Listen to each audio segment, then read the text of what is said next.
예술 길잡이 도슨트 양성 교육 프로그램 수강생 여러분 반갑습니다. 이렇게 온라인으로 먼저 찾아뵙게 되어 아쉬운 점도 있지만 곧 전북 도립미술관에서 찾아뵐 날을 고대하며 수업을 진행해 보도록 하겠습니다. 이번 시간은 서양미술사 두 번째 시간으로 지난 시간에 이어 장원 선생님의 명쾌한 해설로 이어가 보도록 하겠습니다. 이번 강좌를 통해 서양미술사 전반에 대한 이해와 유용한 정보를 얻어가시는 시간이 되시기를 바랍니다. 네, 안녕하세요. 지난 시간에 이어서 전북 도립미술관의 도슨트 특강 서양미술사 두 번째 시간을 가져보도록 하겠습니다. 자, 지금 보고 계시는 것처럼 제가 부제를 이미지로 기록한 역사와 인간 이렇게 잡았는데 우리가 흔히 어떤 소통의 방식으로 사용하는 것은 가장 보편적인 것이 텍스트, 문자죠. 또 음성 언어가 있습니다. 자, 이렇게 텍스트로 기록된 것을 우리가 역사라고 부르죠. 그러면은 문자를 사람들이 사용하기 전에 어떻게 자신들의 그 흔적을 남겼을까요? 그것은 바로 역사 이전의 시대, 이미지로 기록된 선사 시대라고 이렇게 부릅니다. 그래서 사실 미술사라고 하는 것은 인간의 어떤 족적, 흔적을 남기고 있는 것으로 우리가 생각을 하고 있는 거죠. 그래서 그것들을 연구하기 위해서 미술사라고 하는 학문이 발생되었고 초창기에는 그것이 외형적인 어떤 특징들을 구별하는 그 특징들을 양식이라고 한다고 했죠. 하지만 이것이 보다 더 확장된 인간학의 관점에서 아주 다양한 분야들과 함께 통섭적으로 연구가 되고 있는 것이 지금 현재의 미술사의 연구 상황입니다. 자, 지금 이 이미지에서 보시는 것처럼 기원전 7400에서 5200년경이라고 이렇게 밝혀지고 있는데 미국 유타주에 보면은 이렇게 상형 문자들이 기록이 되어 있습니다. 자, 상형이라고 하는 것 자체가 어떤 이미지의 모양을 본떠서 그 형태를 마치 문자처럼 기록해 놓은 것을 이야기를 하죠. 그리고 이렇게 선각을 새겨서 아주 단순한 형태들을 남기고 있기도 합니다. 이런 것들은 사실은 이보다 더 오래된 흔적들도 남아 있는데 지금 우리가 조각이라고 부르는 이런 형태 그리고 회화라고 부르는 가장 기본적인 이런 형태들은 그 목적 자체가 지금 우리가 미술이라고 부르는 것들과는 많이 달랐죠. 이 둘 다 주술을 위한 즉 예전에 미술은 마술 또는 주술이라고 불러도 좋을 만큼 이미지를 통해서 어떤 실제를 흔적을 남겨놓거나 또는 어떤 주술적인 목적을 위해 사용을 했다고 하는 겁니다. 자, 여기에서 보면 사람의 모양이 잘 보이실지 모르겠지만 이렇게 새 머리로 나타나 있고 여기에 또 새가 이렇게 그려져 있죠. 그러한 모양은 아마 전 세계에서 굉장히 비슷하게 사용된 것 같은데 전북 부안에도 이렇게 솥대라고 하는 형태로 남아 있습니다. 이 솥대는 또 장승과 같이 제작이 되기도 하고 이렇게 독립적으로 만들어지기도 합니다. 지금 왼쪽에 보고 계시는 이미지는 전북 부안에 있는 것이고 오른쪽에 보고 계시는 이미지는 남원 실상사 쪽에서 남원 쪽으로 오다 보면 거기 삼거리에 이렇게 남아 있죠. 그래서 우리가 어떤 예술 활동의 흔적이라고 보는 훨씬 더 거대한 규모의 것들도 남아 있는데 우리가 잘 알고 있는 스톤헨지, 자 여기에 슬쩍 비친 사람들의 실제 사이즈하고 비교를 해보면 이 규모가 얼마나 큰지 알 수가 있죠. 이런 것들은 건축의 형태도 무엇을 사실 구축하기 전에 어떤 공간을 구분하는 데서 출발을 했는데 그 복원도를 통해서 유추해 보건대 자, 이러한 그 건축물들은 또는 축조의 흔적들은 실제 사람들이 거주하는 공간이라기보다는 역시 주술적인 목적에서 이렇게 축조된 아마도 제단일 거라고 추정을 합니다. 그보다 좀 더 발전된 형태를 보더라도 자, 마야 문명에 남아있는 이 거대한 축조물, 태양신을 섬기는 축조물이기 때문에 피라미드 이렇게 이름을 붙였죠. 뭐 우리가 가장 잘 아는 피라미드는 이집트의 이렇게 기자 지구의 그 세부가 가장 그 대형으로 남아 있는데 이것은 무덤이었죠. 즉 우리가 지금 건축 미술이라고 하는 것들은 원래는 다 어떤 죽은 자를 매장하기 위한 무덤의 형태 또는 주술적인 목적을 위해서 그려지고 제작된 것들이라고 하는 것입니다.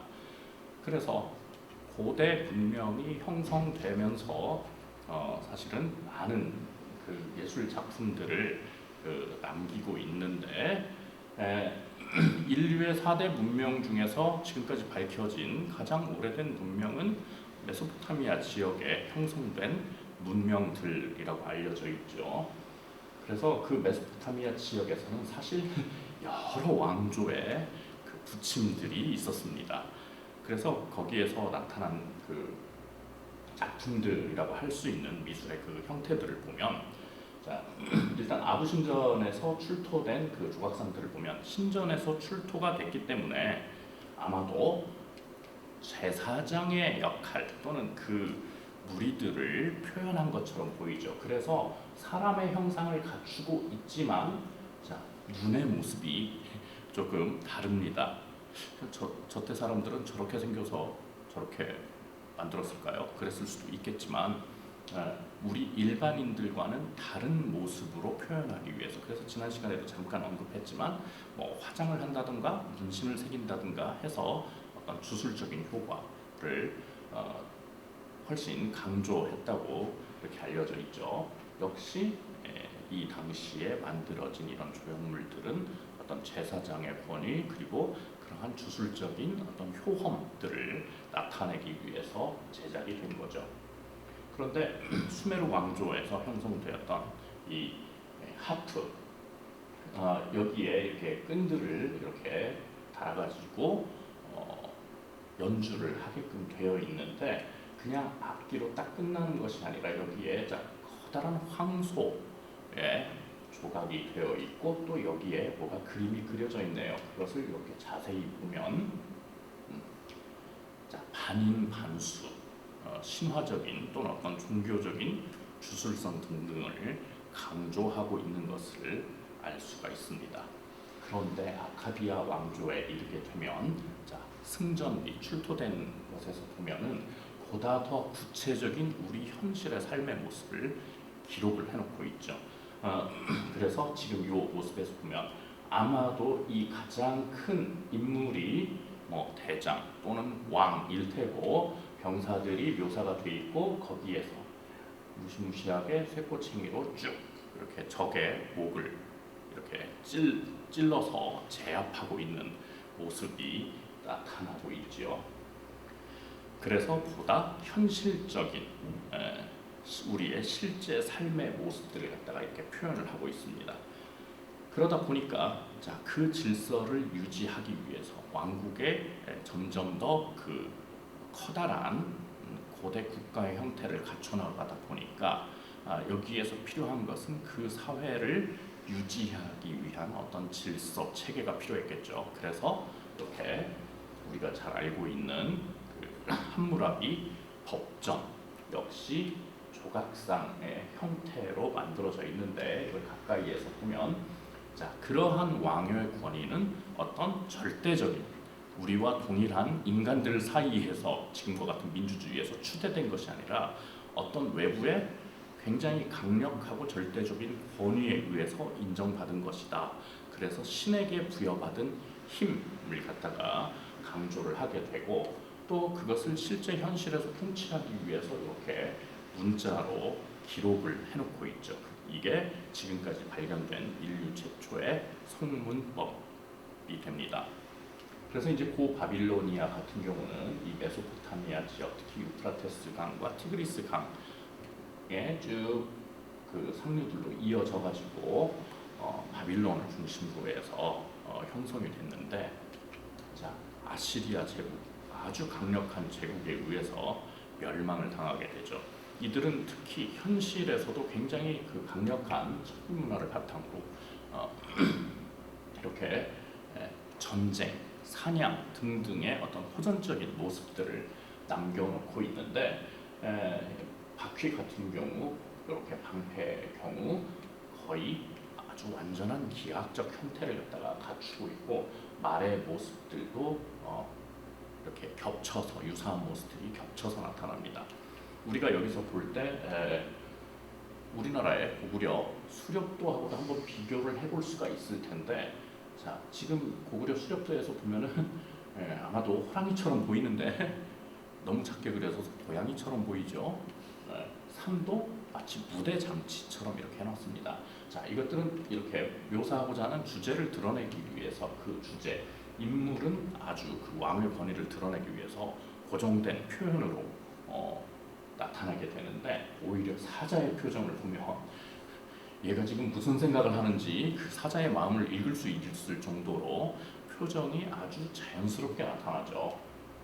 오죽하면 이렇게 화살을 맞고, 자, 피를 토하고 피를 흘리는 것까지 선각으로 묘사를 해놓을 정도입니다. 그래서 실제 인물의 모습과 이 동물의 모습을 다른 방식으로 표현을 해놓고 있습니다. 이것은 특히 이제 고대 이집트에서 좀 더 자세하게 볼 텐데, 당시에 어떤 의미를 전달하기 위한 목적에서 그렇게 형성이 된 거죠. 자, 이 아시리아 역시 멸망한 그 바빌론의 후손들, 바벨로니아 왕국의 후손들이 이를 갈고 힘을 키워서 다시 이들을 물리치고, 아시리아를 물리치고 신바빌로니아를 이렇게 형성을 하게 됩니다. 자, 우리가 잘 아는 바벨탑의 신화가 여기서 나오게 되는데, 또 성경에서도 구약에 이 신바빌로니아가 기록이 되어 있죠. 자, 구축물에서 보면 이렇게 우르 지역에서 발굴된 지구라트, 이 메소포타미아 지역에서 나타난 이런 거대한 건축물들은 이집트에서는 피라미드라고 불렀고, 이것은 지구라트 이렇게 부르게 되는데, 이것을 복원해서 보면은 이런 형태일 것이라고 추정을 하고 있습니다. 그래서 이들은 특히 이제 저렇게 거대한 규모의 축조물을 세워놓고 그 각각의 층들의 정원을 만들어서, 그러니까 저 아래에서 지상에서 내려다 보면 마치 정원이 하늘에 떠 있는 것처럼 보이죠. 그래서 공중정원 이렇게 부르는데, 바로 이러한 것들을 이렇게 소재로 해서 그 바벨탑 신화가 계속 전설처럼 내려오죠. 성경에서도 기록을 하고 있고, 다양한 우리가 잘 아는 브리허리라든가 또 다양한 작가들에 의해서 바벨탑 그림이 많이 남겨져 있습니다. 그런데 이러한 도시들이 실제로 어떻게 생겼는가를 이렇게 보면, 이 지역을 진짜로 그 실제 가보면 사막지대죠. 그래서 한여름에는 기온이 엄청나게 올라가는 데다가 또 이 모래풍 때문에 시야가 잘 안 보입니다. 우리나라 황사는 장난 수준도 안 됩니다. 바로 눈앞에 한 2m 정도가 되면 시야가 벌써 흐려지는데, 그러한 곳에서 이렇게 나무들을 세우고 물을 끌어들이는 이런 기술들이 발전해서 엄청난 도시를 갖다가 형성을 했죠. 자, 그래서 저기에 그 세워진 그 이슈타르 문이 베를린의 그 페르가몬 미술관에 이렇게 직접 그 소장이 되어 있는데, 사실은 이게 그동안 성경에서 기록되어 있기 때문에 전설이나 신화로만 여겨졌는데, 19세기 말부터 특히 독일의 고고학자들이 이렇게 발굴을 하면서 여기저기서 추적을 하는 끝에 20세기 초에 실제 발굴을 했고, 그것들의 파편들을 그대로 모아다가 미술관 안에 저렇게 복원을 해놨습니다. 이것이 그 당시에 어느 정도의 규모였냐고 하면 이러한 성들의 요 문만 지금 저런 형태인데 지금 이렇게 성을 둘러싼 도시 전체를 둘러싼 요 지름이 현대의 학자들의 추정에 의하면 서울 지하철 2호선 정도, 2호선이 이렇게 순환선이죠. 그 정도의 규모라고 합니다. 그러면은 이 당시에 얼마나 큰 규모의 도시였는지 우리가 짐작해 볼 수가 있는 거죠. 그래서 실제 사이즈를 보면 사람들하고 놓고 봐야 실제 사이즈가 감이 오는데 이렇게 어마어마하게 큰 규모로 아주 강력한 왕권을 바탕으로 문화를 발달을 시켰다는 것을 알 수가 있죠. 그래서 거기에 이렇게 부조들이 다 장식을 하고 있는데 각각 미리 이 벽돌들을 갖다가 진흙으로 주조를 할 때 저렇게 각 부분들을 우리 그림 퍼즐 맞추기 하듯이 미리 저것을 다 요 양감까지 표현을 하고 그것들을 맞춰낸 다음에 그 다음에 거기에 채색까지 이렇게 했죠. 그래서 그 미술관에 페르가몬 미술관에 가보면 이렇게 내부에 연결 통로가 쭉 연결이 되어 있습니다. 자, 이게 베를린의 페르가몬 미술관의 전경인데 그 다음에 형성된 고대 문명인 이집트로 가보면 이집트는 내세와 영혼을 위한 미술이라고 할 수가 있어요.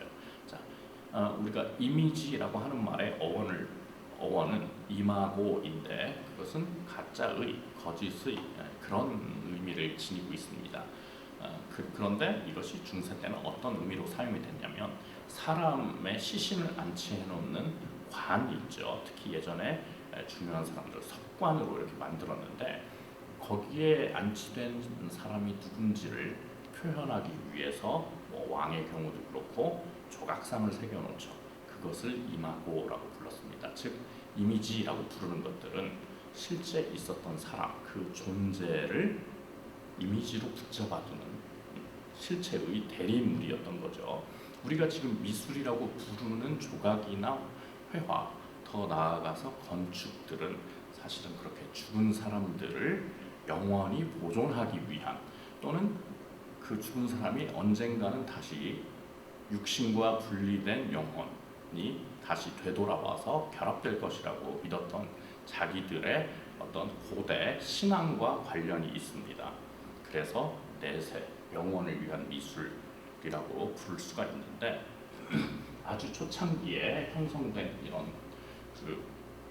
화장대, 팔레트인데 자, 여기에서도 우리가 아람신 승전비에서 봤듯이 적을 무찌르고 지금의 이 문명을 일으킨 그 치적을 갖다가 보여주고 있죠. 그리고 뒤에는 역시 이런 용들이 서로 또아리를 틀고서 아마 여기에다가 이렇게 안료를 넣고 화장을 했을 거라고 이렇게 생각을 하는데 이 이집트의 문명은 나일강 유역에서 형성이 됐고 기원전 3000년경에 통일 왕국이 형성이 됩니다.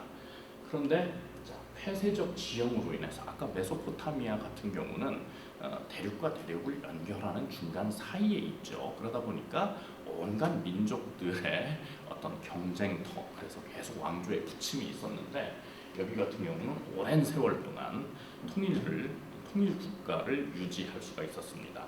거기에다가 굉장히 실질적인 학문들이 발달이 돼 있어서 지금 우리가 사용하는 태양력이라든가 그렇게 거대한 피라미드를 지을 수 있는 어떤 토목술, 측량술 등등이 발전을 했었죠.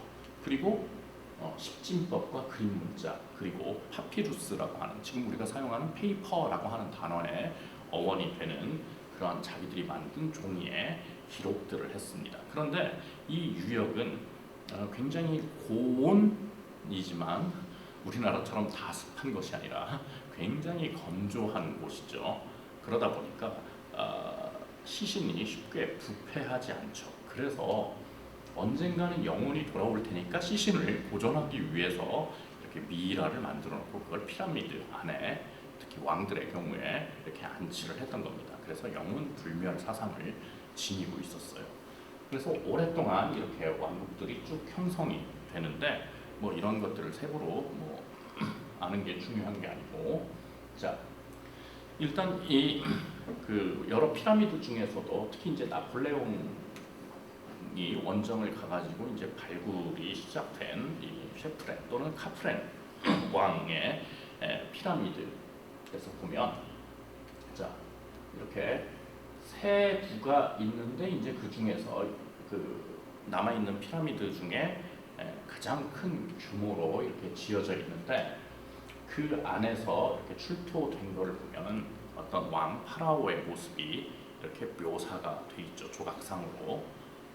그리고 그 주변에 이렇게 물론 이건 이제 카프레 왕의 무덤이 아닌데 그 주변에 보면은 이렇게 사람들이 그려져 있고 또 문자들이 그려져 있습니다. 특히 이것을 사자의 서라고 하는데, 이 지금 여기에서 보면 야누비스, 자칼의 모양을 하고 있는 야누비스가 사람이 심장을 저울질하는 거죠. 그러니까 실제 살았을 때 얼마나 착하게 살았느냐, 양심을 다는 그러한 저울인데, 이러한 문자들이 같이 이미지와 함께 그려짐으로써 이 사람이 누구였고 또 여기에서 그 죽을 때 외우는 어떤 그 글들, 그래서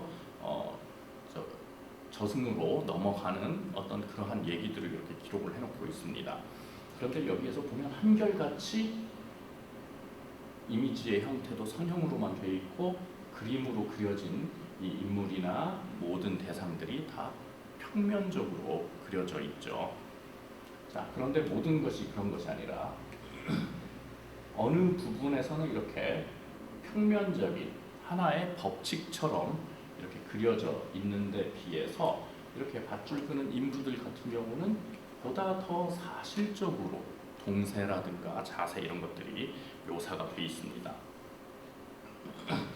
그래서 이 인부들 같은 경우는 자 여기에서 하마 사냥을 지켜보는 티, 왕이기 때문에 사실 저 개인의 모습이 아니라 왕이라고 하는 그 위엄의 자리를 표현해야 하는 것이고, 그것이 상황에 따라 변하는 것이 아니죠. 그래서 어떤 개개인의 특성을 드러낼 필요가 없이 고정된 모습을 이렇게 부여하는 것이 이 시대의 특징이었습니다. 그리고 크기도 훨씬 더 크기 때문에 금방 시각적으로 드러나죠.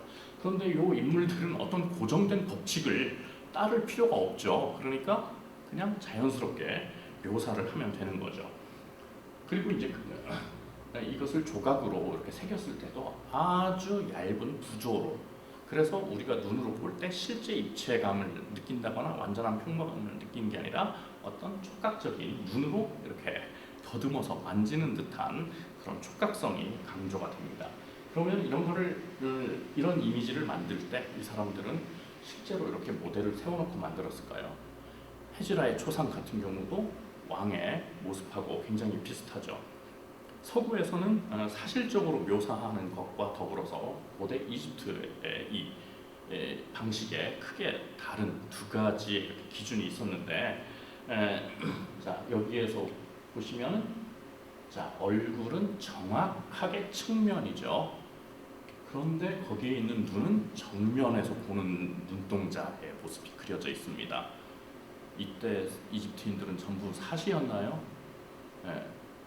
거기에다가 또 정면에서 본 것처럼 몸통은 또 정면입니다. 그런데 팔은 또 옆으로 되어 있죠. 다시 또 발은 이렇게 옆에서 본 모습이 나타나 있죠. 즉 이것은 실제로 아무리 요가의 수련이 잘 된 사람이라 하더라도 저 동작 실제로 못합니다. 그런데 각각의 신체, 어떤 인간의 모습이라고 했을 때 갖추어야 하는, 즉 우리가 알고 있는 것을 각 부분 중요한 특징들을 조합을 해놓은 거죠.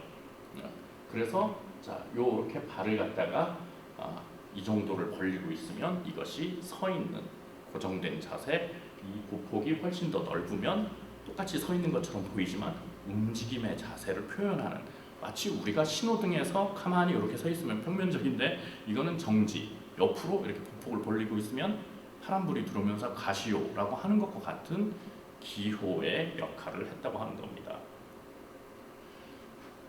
자, 이렇게 옆모습 우리가 연주회에 가보면 피아니스트들이 피아노를 이렇게 옆으로 놓고 치죠.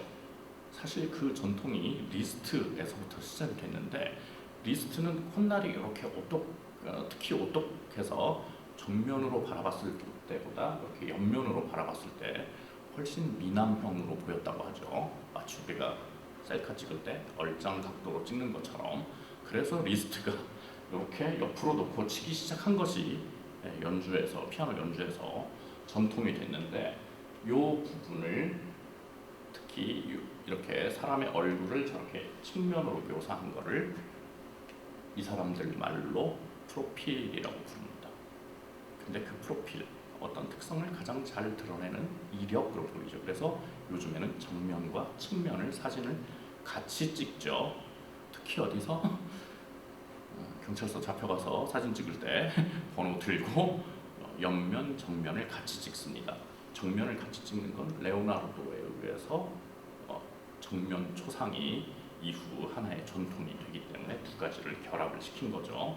어쨌든 이러한 형태를 묘사하기 위해서 지금 이렇게 모델 수업하듯이 실제 모델한테 저 자세를 취하게끔 하고서 그림을 그리는 것이 아니라 자, 정확한 자기들만의 수적 비례에 의해서 오는 종이에 맞게 저런 형태들을 묘사를 했다는 거죠. 이 규칙은 언제나 똑같이 적용이 돼서 여러 왕조를 쭉 거치는 동안에도 거의 변형이 없어요. 그러니까 이때 예술가들이라고 하는 것은 지금의 개념처럼 어떤 개인의 창조적인 능력을 발휘하는 것이 아니라 바로 숙달된 기술자였다고 하는 겁니다. 즉 테크니션의 개념이 강했죠. 그래서 누가 그리든지 어느 왕을 그리든지 거의 항상 비슷하게 그렸다고 하는 거죠. 왜? 그 표상을 상징하기 위해서 보여주는 것이기 때문에요. 그래서 이렇게 보면 운동은 순전히 양적 데이터들로 표현이 되는데 자, 보폭이 훨씬 더 넓죠? 그러면은 이 보폭은 운동을 나타냅니다. 그러니까 아까처럼 이렇게 서 있는 모습을 나타내는 거. 이게 아직도 33몇 cm인가요? 이게 1피트의 단위가 되는 거죠. 그런데 그보다 보폭을 갖다가 훨씬 더 넓게 했을 경우에는 이것이 뭐 돌진하거나 움직이고 있는 동세를 표현을 하고 있는 겁니다. 그래서 특히 이제 이 수풀 속의 새사냥 같은 경우는 자, 크기를 다르게 함으로써 우리가 누가 제일 중요하고 그 다음 누가 중요하고 이런 거를 다 알 수 있게 위계적인 방식으로 표현을 했죠.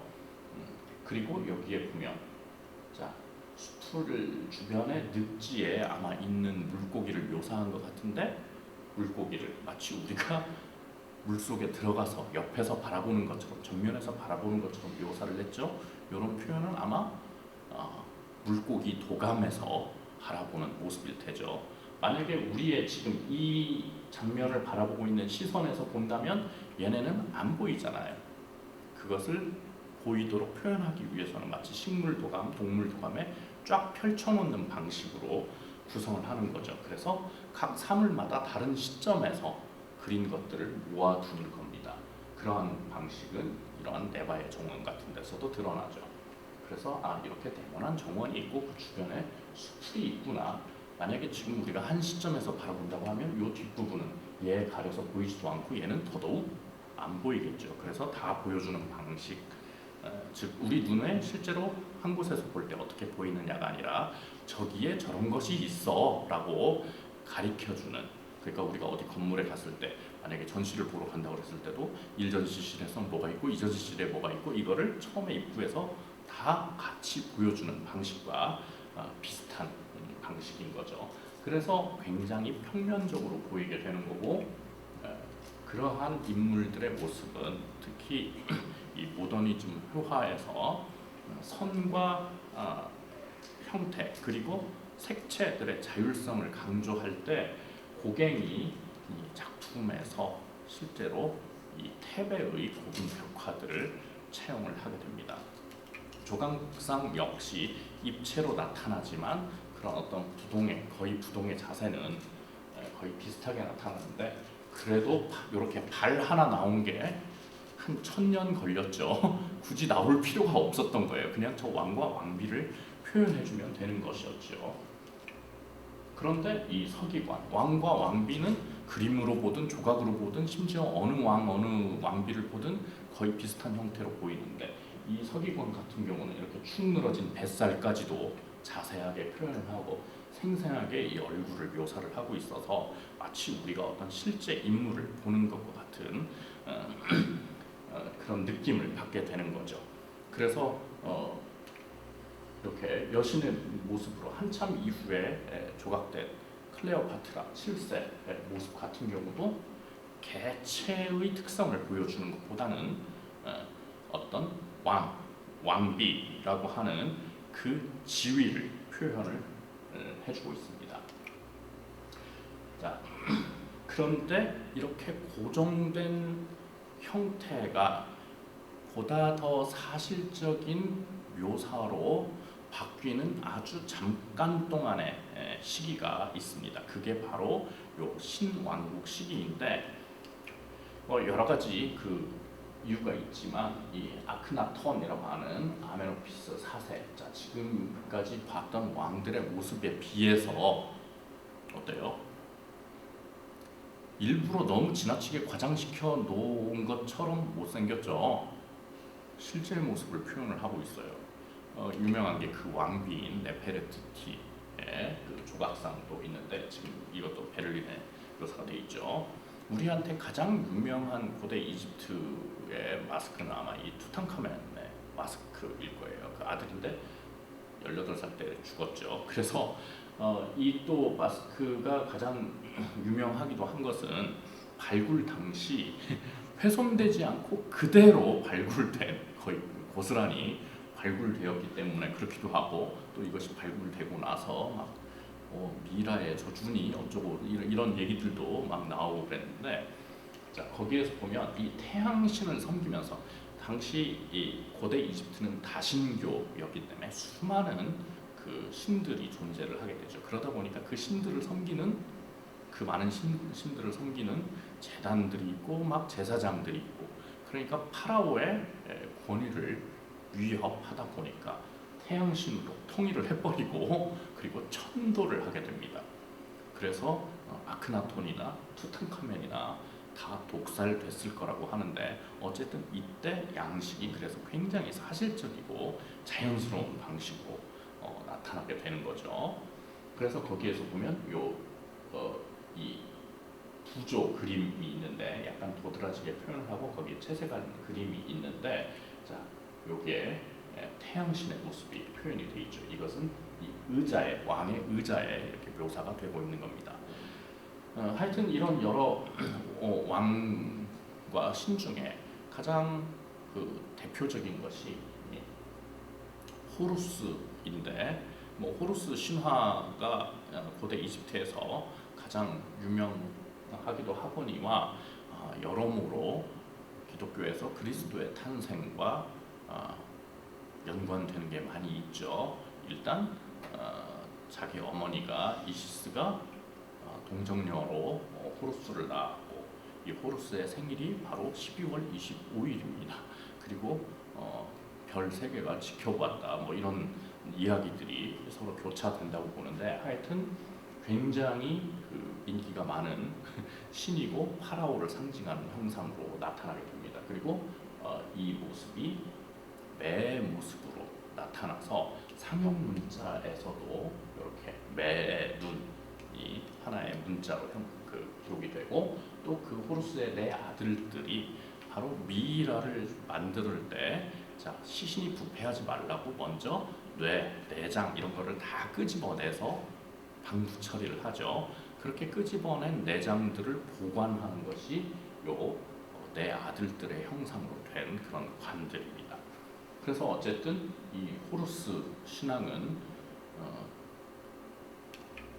이렇게 고대, 지금 현대 이집트 항공사의 마크로 쓰일 정도로 굉장히 유명했던 것이죠.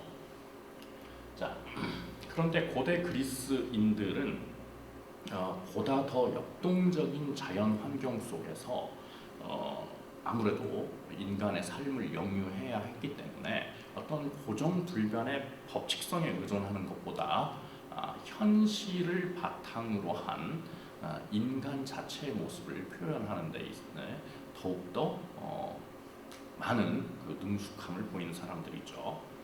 그래서 이제 그 이후 서구 미술의 하나 기준을 제시를 하게 되는데 뭐 미술에서뿐만 아니라 사상, 철학, 심지어는 여러 학문 분야들이 서구에서는 고대 그리스를 그 뿌리에 두고 있죠. 자, 고대 그리스 문명 우리가 잘 알고 있는 문명이 이제 특히 이제 헬라 문명인데 사실 여기 이 주변의 섬들에서 나타났던 키클라데스 문명과 아주 큰 섬, 크레타 섬을 중심으로 한 문명, 요 바다를 여기가 이제 넓게 지중해 있는데 요 바다를 에게해라고 부릅니다. 그래서 에게 문명이라고도 하죠. 그래서 이 문명이 형성되기 이전에 이미 어떤 그 토착민들에 의한 문명이 형성이 되고 있었는데 가장 큰 발달을 보였던 그 흔적들이 남아있는 게 이제 크노소스 궁전에 남아있고 아무래도 해양 민족이다 보니까 자기들의 삶의 모습들을 갖다가 생생하게 묘사를 해놓고 있습니다. 자, 여기서 생생하다고 하는 것은 진짜 사진을 찍어놓은 것처럼 사실적이다라는 것이 아니죠. 자, 자기들 주변의 모습을 쫙 펼쳐놓고 있죠. 그래서 역시 한 곳에서 바라보는 것과 같은 그런 전경을 갖다가 보여주고 있습니다. 그리고 대부분 남아있는 이런 그 그림이나 조각들을 볼 때 이들이 이렇게 작품들을 남긴 것 역시 거의 그 어떤 주술적인 그 목적에 의해서 많이 제작이 되었다고 생각이 되는데 이곳에서 이렇게 발견된 이런 여성 상들을 보면 아주 형태가 단순화되어 있죠.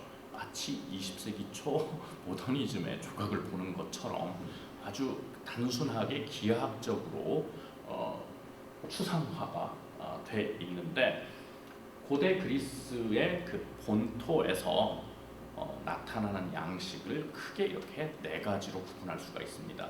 우리가 제일 잘 아는 것이 바로 오래된 하나의 전거를 이루는 양식이다. 그래서 고전 양식, 클래식 양식이 유명하지만 사실은 그 이전에 모든 형태를 아주 단순한 기하학적 형태로 만들었던 시기 그리고 점점 더 사실적으로 변화되고 있지만 아직 좀 치졸한 형태 그래서 오래된 치졸한 형태 그래서 고졸 양식 이렇게 불렀는데 요즘에는 그냥 이렇게 아르카이크 양식 이렇게 부르죠.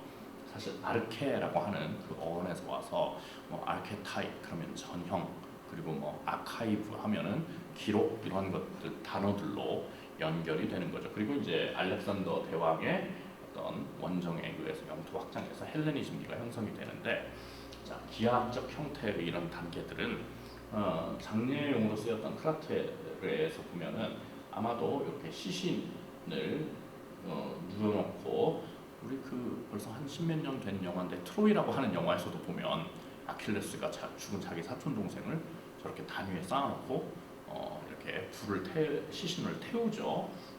그리고 눈을 이렇게 동전 두 잎으로 가려서 여비로 쓰게 이렇게 하는데 모든 인물의 형태들이 자 상체는 역삼각형의 형태 그리고 아주 단순한 다리의 표현 그리고 이런 표현 같은 경우는 자 말들도 그냥 쭉쭉쭉쭉 다리가 겹쳐 있는 형태로 나타나고 아마도 갑옷을 입은 형태처럼 보이죠.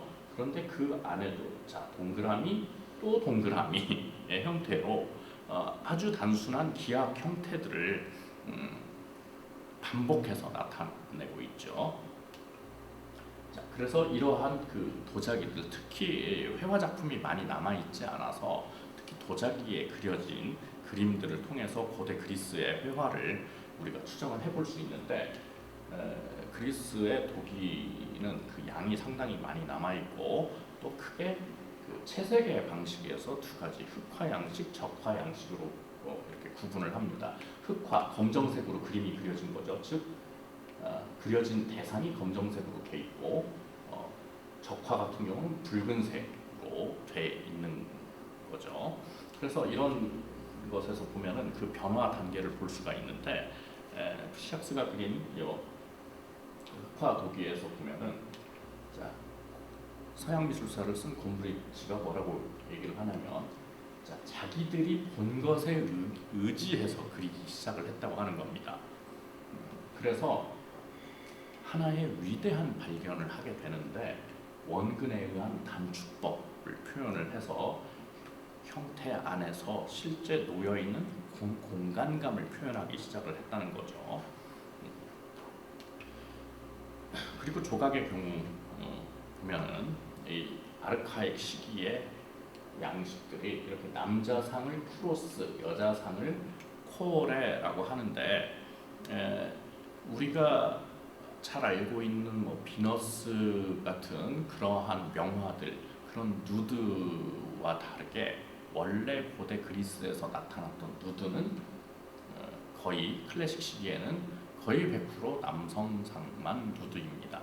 왜냐하면 올림픽 경기가 열리곤 했죠. 그래서 남성들의 그 신체적인 건강함이 정신의 건강까지도 이렇게 가져올 수 있다고 생각을 했기 때문에 그 운동하는 모습으로서 잘 발달된 남성의 모습을 표현하는 것이 목적이었기 때문에 거의 남성 중심의 누드로 나타나고 헬레니즘기로 가면서 여성의 세미누드가 조금씩 나타나기 시작합니다.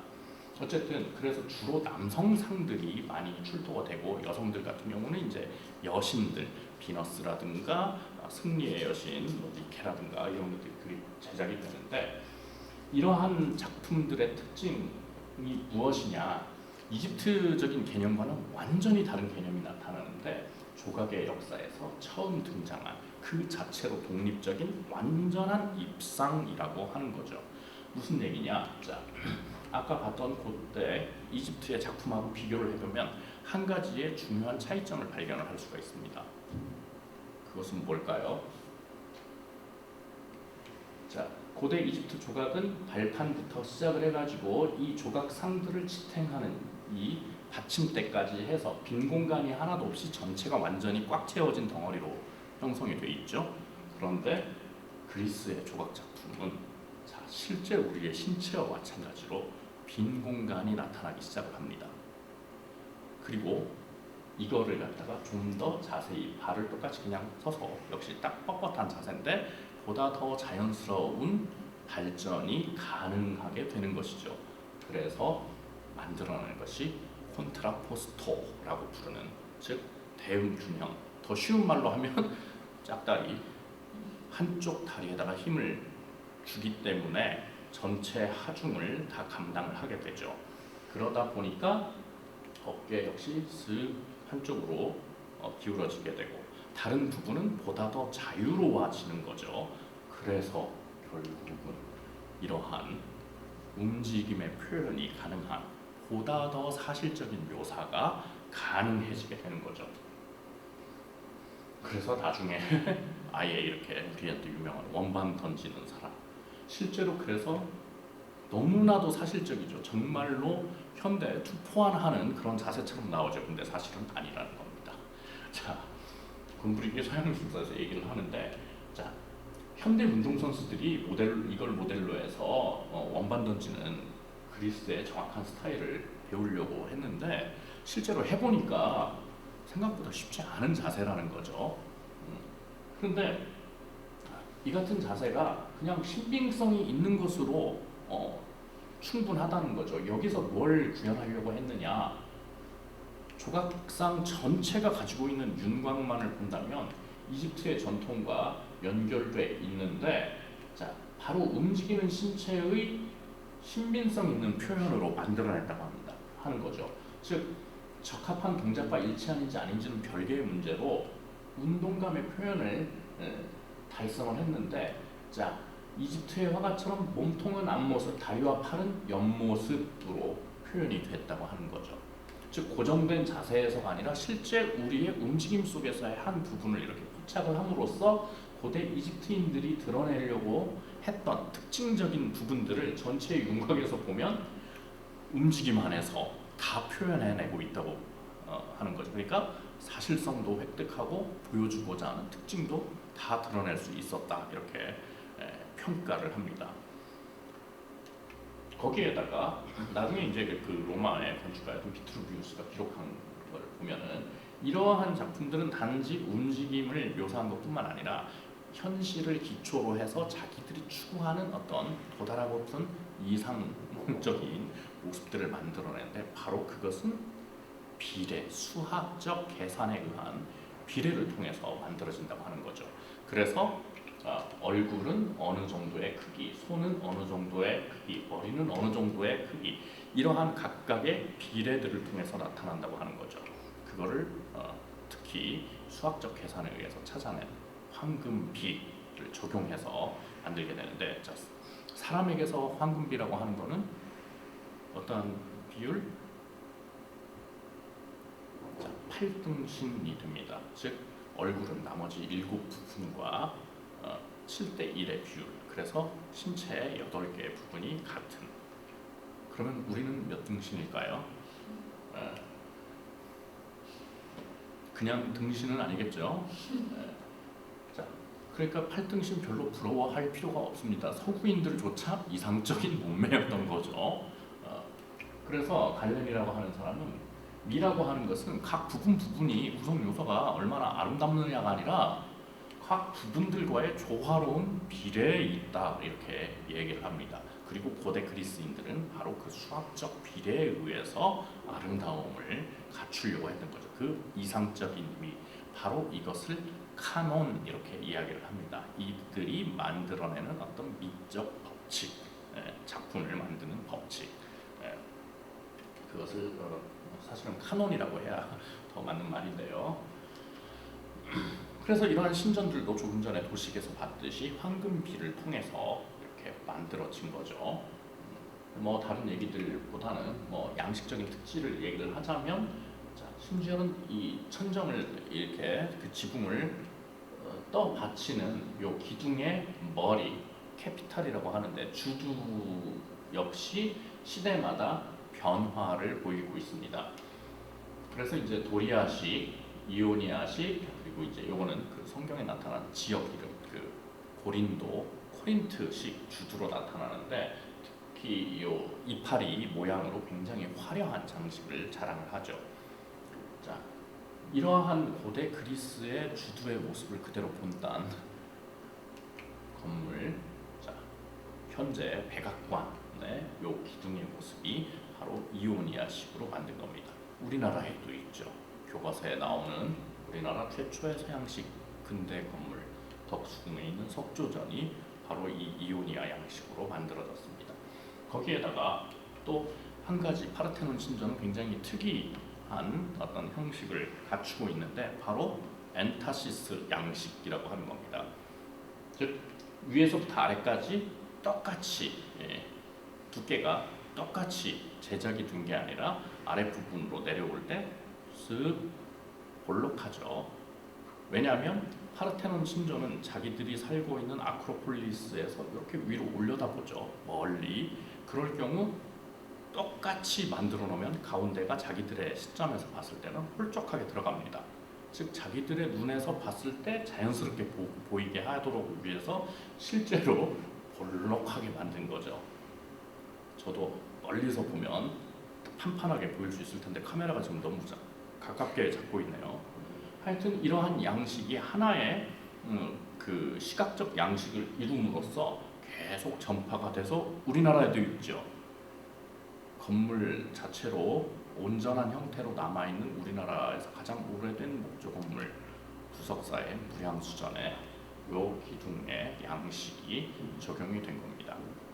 그래서 일단 클래식 시기에 저렇게 카논을 중심으로 해서 어떤 미의 이상적 법칙을 만들어 뒀는데 거기에서 보다 더 격정적이고 동적인 형태를 표현하고 있는 것이 우리한테 잘 알려진 라오콘 궁상이죠. 그래서 이 라오콘 상은 뭐 부분이 파손이 되긴 했는데 물론 지금 우리가 보고 있는 것은 고대 그리스인들이 만든 것이 아니고 로마인들이 복제해 놓은 것입니다. 그것이 이제 발굴이 됐는데 그래서 최초의 미술에서 양식 개념을 얘기했던 빈켈만이라고 하는 학자는 지금은 우리나라에도 번역이 돼 있습니다. 고대 그리스 미술 모방론에서 이러한 특징을 고귀한 단순과 고요한 위대 이렇게 얘기를 하고 있죠. 그래서 어떤 침착함을 잃지 않는 위대한 영혼을 나타낸다 이렇게 얘기를 하는데, 그래서 그 양식이 뛰어나다 이렇게 얘기를 하는데, 어쨌건 어떤 움직임의 고통의 순간 커다란 물뱀이 와가지고 확 물고 있는, 그리고 이제 그 자식들을 둘둘둘둘 싸매고 있는 그 순간에 정지돼 있음에도 강한 역동성과 극적인 효과까지도 표현해내고 있다고 보는 거죠. 네. 그래서 이제 전체 구성을 지배하는 조각상임에도 불구하고 인물들이 쭉 연결이 돼가지고 뒤틀린 움직임을 통해서 승리자, 패배자 모습들을 갖다가 표현을 하고 있다는 거죠. 어쨌든 이러한 헬레니즘 시기에 거대해진 그 확장된 영토, 그래서 동방 이국적인 문화의 양식들을 흡수를 하고 또 자기네 문화를 전파를 했는데, 바로 그러한 형태들이 지금의 파키스탄 지역까지도 확장이 돼가지고 이란을 넘어서요. 그래서 인도에서 원래 다루고 있었던 자신들의 그 불교 주제를 이렇게 받아들인 양식을 자기네 지방화, 토착화시켜서 형성한 것이 바로 간다라 양식이 됩니다. 간다라 지역에서 형성이 돼서요. 그리고 이제 그것이 중국으로 전파가 되고, 그것이 삼국시대 우리나라까지 전파를 하게 된 거죠. 근데 이들을 가장 직접적으로 개선했던 것은 뭐니 해도 고대 로마인들이었습니다. 그래서 이 로마의 지배에 의해 이룩된 어떤 평화, 팍스 로마나라고 하는 것을 아마 가장 대표하는 건 이제 아우구스투스 황제의 모습일 텐데, 자, 그러한 조각상, 고대 그리스의 조각상의 원형을 그대로 가져오면서 자기네들이 표현하고자 하는 이 황제의 권위, 위엄을 갖다가 표현을 하고 있죠. 그래서 아마 고대 그리스랑 비교를 해볼 수가 있는데, 그리스 조각에는 조각가의 이름이 남아 있죠. 왜? 아까 수학적 비례를 통해서 작품까지 만들 수 있는 기능까지 갖춘 사람들이었기 때문에 지금 우리가 생각하는 것과 유사하게 예술가들을 굉장히 중요하게 다뤘습니다. 그래서 기록이 남아있죠. 그런데 고대 로마에는 제작자의 이름이 거의 남아있지 않습니다. 왜? 고대 이집트와 마찬가지로 이 황제의 권위를 드러내기만 하면 되기 때문에. 그래서 누드였던 그리스의 신들이 이렇게 갑옷과 투구를 착용한 실제 황제, 통치자, 그리고 정복자의 모습으로 나타나게 되면서, 또 거기에다가 이렇게 이상적으로 그리스처럼 이상화를 시키긴 했지만, 또 한편으로는 그 묘사된 인간의 개성까지 표현을 하면서, 자, 무엇이 발달합니까? 비로소 개인을 직접 묘사하는 초상 조각이 발달합니다. 그래서 이렇게 신라의 초상 같은 경우도 보면은 이렇게 깡마른 모습으로 표현을 해서 실제 독재자였던 이 신라 황제의 어떤 그 집요한 어떤 모습, 굉장히 강인한 모습을 갖다가 표현을 하려고 했죠. 거기다가 이 베스파지아누스 황제 같은 경우 그냥 옆집 할아버지처럼 생겼죠. 거기다가 이렇게 큰 두상에 요만큼 몰려 있죠. 그런데 이것이 실제 개인의 모습을 드러내지만, 공적인 장소에서 황제를 표현할 때 동일한 인물을 표현한다 하더라도 보다 더 정형화되고 이상화된 형태로 표현을 하고 있습니다. 그래서 어쨌든 이렇게 부부초상에서도 보면은 고대 그리스의 신인 비너스와 마르스처럼 이렇게 투영을 해가지고 이렇게 얼굴만 바꾸어서 표현을 하게 되는 거죠. 그런데 이제 제국으로 형성이 되면서 모든 예술이 이제 제국을 위한 예술로 바뀌게 됩니다. 그럼에도 불구하고 이렇게 개인 초상이 직접적으로 등장을 하기 시작을 하죠. 즉, 그래서 고대 그리스의 조각상들은 사실 얼굴로 누가 누군지 구분이 안 되죠. 왜? 신들이 어떻게 생겼는지 우리가 어떻게 합니까? 그래서 그들을 나타내는 어떠한 상징물을 통해서 식별을 하기 시작을 했는데, 고대 로마인들은 더 현실적이었죠. 그래서 이렇게 실제 인물들의 모습을 나타내게 되고 이렇게 평범한 소년의 두상도 나타나게 됩니다. 이들은 아주 강력한 그 제국을 형성할 수 있었던 게 또 당시에 발달된 요 어떤 축조 기술 때문이기도 했는데, 특히 대수로 물을 갖다가 와가지고 도시를 발달을 시켰죠. 그런데 이러한 것들을 가능하게 만들었던 게 바로 여기에서 사용된 이 아치형 때문입니다. 그래서 자기들의 식민지를 갖다가 보다 더 효율적으로 관리할 수 있게 되는데, 뭐 그리스, 이탈리아, 소아시아, 북부 아프리카 등지에도 남아 있어서 지금 보고 계시는 이 수로 같은 경우는 지금도 사용되고 있습니다. 참 어마어마하죠. 지어진 지 2000년이 지났는데, 바로 그러한 것들을 실제 건축 축조에 이렇게 적용을 시킨 게 콜로세움이라고 하는 대형 경기장이죠. 가끔 우리가 보면 뭐 검투사 또는 초기 기독교인들의 박해 뭐 이런 거에서 등장을 하는데, 자, 실제로 건물을 지탱하는 것은 이렇게 아치의 형태에 의한 하중을 견디는데, 이런 고대 그리스의 양식들을 그대로 이렇게 디자인으로 보여주고 있죠. 그래서 건물 내부는 이렇게 사람들의 모습을 보면 얼마나 큰 규모인지 알 수가 있는데, 스케일과 더불어서 실용성을 경기를 하고, 심지어는 요 바로 이렇게 지하를 파서 그 위를 덮어서 경기장을 만들었던 거죠. 그래서 검투사들이 바로 나가서 씻고 또 죽은 사람의 피를 청소할 수 있는 그러한 시설까지도 다 돼 있었고, 햇볕이 너무 강하면 이렇게 햇볕 가림막, 햇볕을 가릴 수 있는 가림막까지도 설치가 돼 있다고 하죠.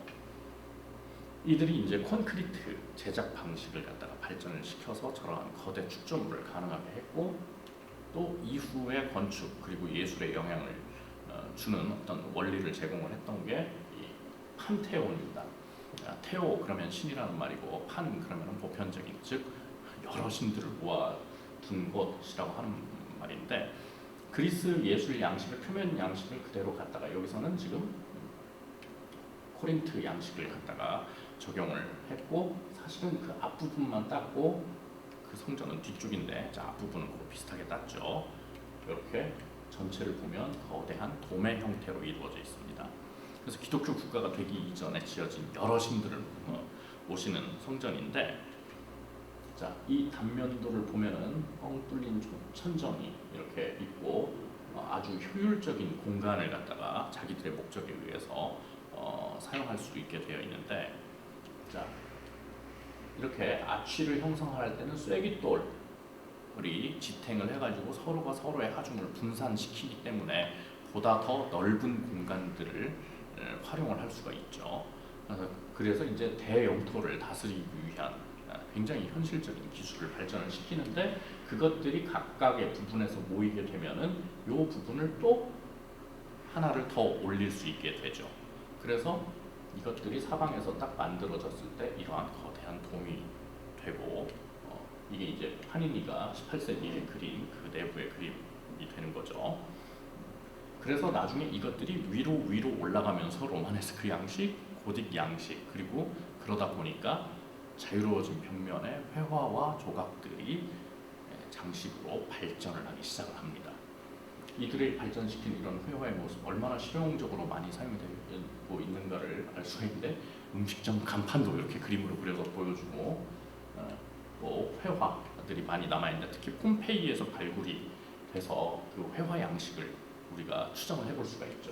그래서 자, 르네상스 시대에 와서 다시 재발견되는 어떤 원근의 표현이 이미 고대 로마의 회화에도 나타나고 있습니다. 그래서 이제 아우스마우라고 하는 그 학자는 폼페이에서 발굴된 그 벽화의 양식들을 크게 4가지 양식으로 이렇게 얘기를 하는데, 자, 제1 양식 같은 경우는 기본적으로 이렇게 돌을 쌓은 그 부분에다가 다 그림을 그려놓고, 그 다음에 이 양식 같은 경우는 이렇게 건축의 모습들을 갖다가 기둥을 세워놓고 표현을 마치 창밖을 내다보는 것과 같은 그리고 이제 거기에서 어떤 신화적인 내용이 건축의 모습과 같이 들어가게 되고 이런 것들이 이제 다 혼합이 돼서 나타나면서 특히 전체 인물 신화들을 묘사하는 방식으로 나타납니다. 그래서 특히 이렇게 사실적인 인물 부부의 조상도 나타나고요. 하여튼 거기서 그려진 이 리비아의 별장 그림 같은 경우 보면은 정원 그림, 식물들을 묘사하고 있는데 가까이에서 보면은 세부 묘사가 과연 저게 고대 시대에 그려진 그림이 맞을까 싶을 정도로 정말 사실적이고 정교하게 그려져 있죠. 그리고 또 이들은 굉장히 화려한 어떤 회화적 표현을 위해서 서로 빛깔이 다른 돌 조각들을 모아 붙여서 우리가 그걸 모자이크라고 하죠. 장식적 효과를 훨씬 더 강조했죠. 이것은 특히 기독교 시대가 되면서 이렇게 하나의 양식으로 발전을 하게 됩니다. 나중에는 저 돌들을 다 쓰고 없어져가지고 돌에다가 실제로 색깔을 칠했다고 하죠. 하여튼 그러면서 고대 로마는 이렇게 자기들이 붙잡아서 십자가에 못 박은 예수를 믿는 교회를 기독교를 공인을 하게 되면서 천년이라고 하는 중세 시대로 넘어가게 됩니다. 이게 이제 기독교의 상징입니다. 심지어는 차에다가도 이렇게 뒤에 가로로 물고기 모양을 달고 다니면은 나 기독교인이라고 하는 상징이고 거기에 이렇게 다리가 삐져나온 거 나 기독교 안 믿어 진화론자야라고 하는 것을 표방을 하는데 이 기독교에서 물고기 문양이 왜 등장을 하게 됐을까요? 되게 모자이크에서도 보면 이런 오병이어의 이적이 많이 묘사가 돼서 흔히들 바로 이것을 나타낸 것이다라고 잘못 알고 계시는데 이것과는 전혀 상관이 없습니다. 자, 물고기라고 하는 단어를 라틴어로 익투스라고 하죠.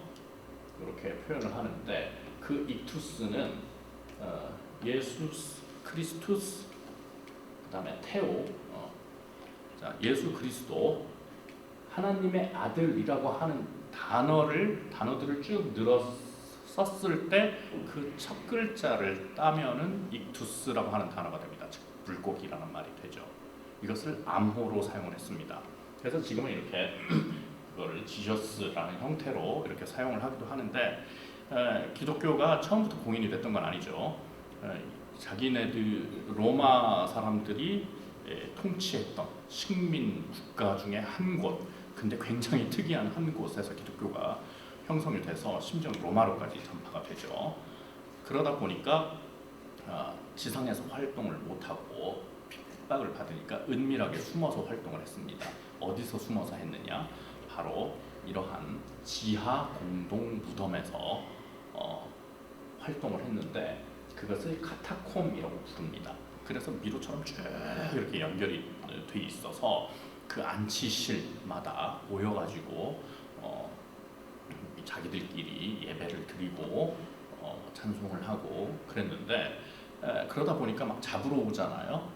그래서 자기들끼리 서로 기독교인인 것들을 확인을 할 필요가 있었고 땅바닥에다가 이렇게 물고기를 그려서 그것을 이해하는 사람은 기독교인, 아닌 사람은 기독교인인 척하지만 스파이, 자기들을 잡으러 온 스파이. 그래서 물고기의 형상을 저렇게 사용하기 시작을 했죠. 그래서 이때 등장을 한 양식들은 당시 고대 로마의 회화 양식을 그대로 사용을 했고 또 이미지는 이렇게 주제가 선한 목자의 이미지가 강했습니다. 그것이 이제 나중에 보다 강력한 절대적인 신권을 표현하면서 우주의 지배자 예수, 이거를 판토크라토르라고 부릅니다. 이러한 도상을. 그런데 이제 이런 그 모습들이 생전에 예수 모습을 본 적이 없잖아요. 또 인종도 다르죠. 그래서 이렇게 자기들이 잘 알고 있는 고대 그리스의 어떤 그 청년상으로 이렇게 묘사가 됩니다. 그래서 사실 이러한 전통들이 예배당 가면은 많이 걸려 있는 이 이미지 완전히 서양인의 모습으로 나타나죠. 또 사부작으로 제작돼서 국내에서도 2번이나 TV에서 방영을 했었던 아주 오래전이지만 나자렛 예수라고 하는 이 TV 시리즈물에서도 그리스도의 모습이 이렇게 파란 눈을 가진 서양인 그 배우가 로버트 파웰인데 자, 이런 식으로 서구인의 모습으로 그려지기 시작을 했던 겁니다.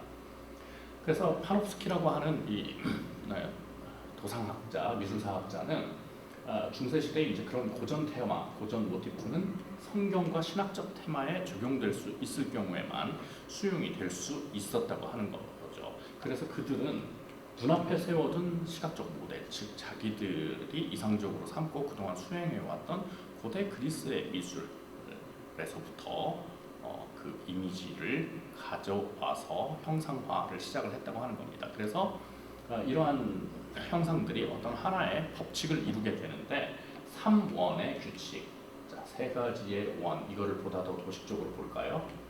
예수님 얼굴 그리기 쉽죠? 이렇게 세 가지의 동그라미를 그려놓고 그 안에 그려넣기만 하면 됐던 거죠. 사실은 그러니까 아무리 사실적인 그 묘사를 한 고대 그리스 미술이라 하더라도 수학적인 비례에 의해서 형태들을 만들어냈었죠. 하여튼 이들은 그리스도의 얼굴을 표현을 할 때 자기들의 모습에서 이상화된 모습을 표현을 했는데 나중에 이런 모습들이 사라지고 십자가만 남게 됩니다. 사실 십자가는 초기 기독교에서는 거의 등장하지 않아요. 왜냐하면 끔찍한 형틀이었기 때문에.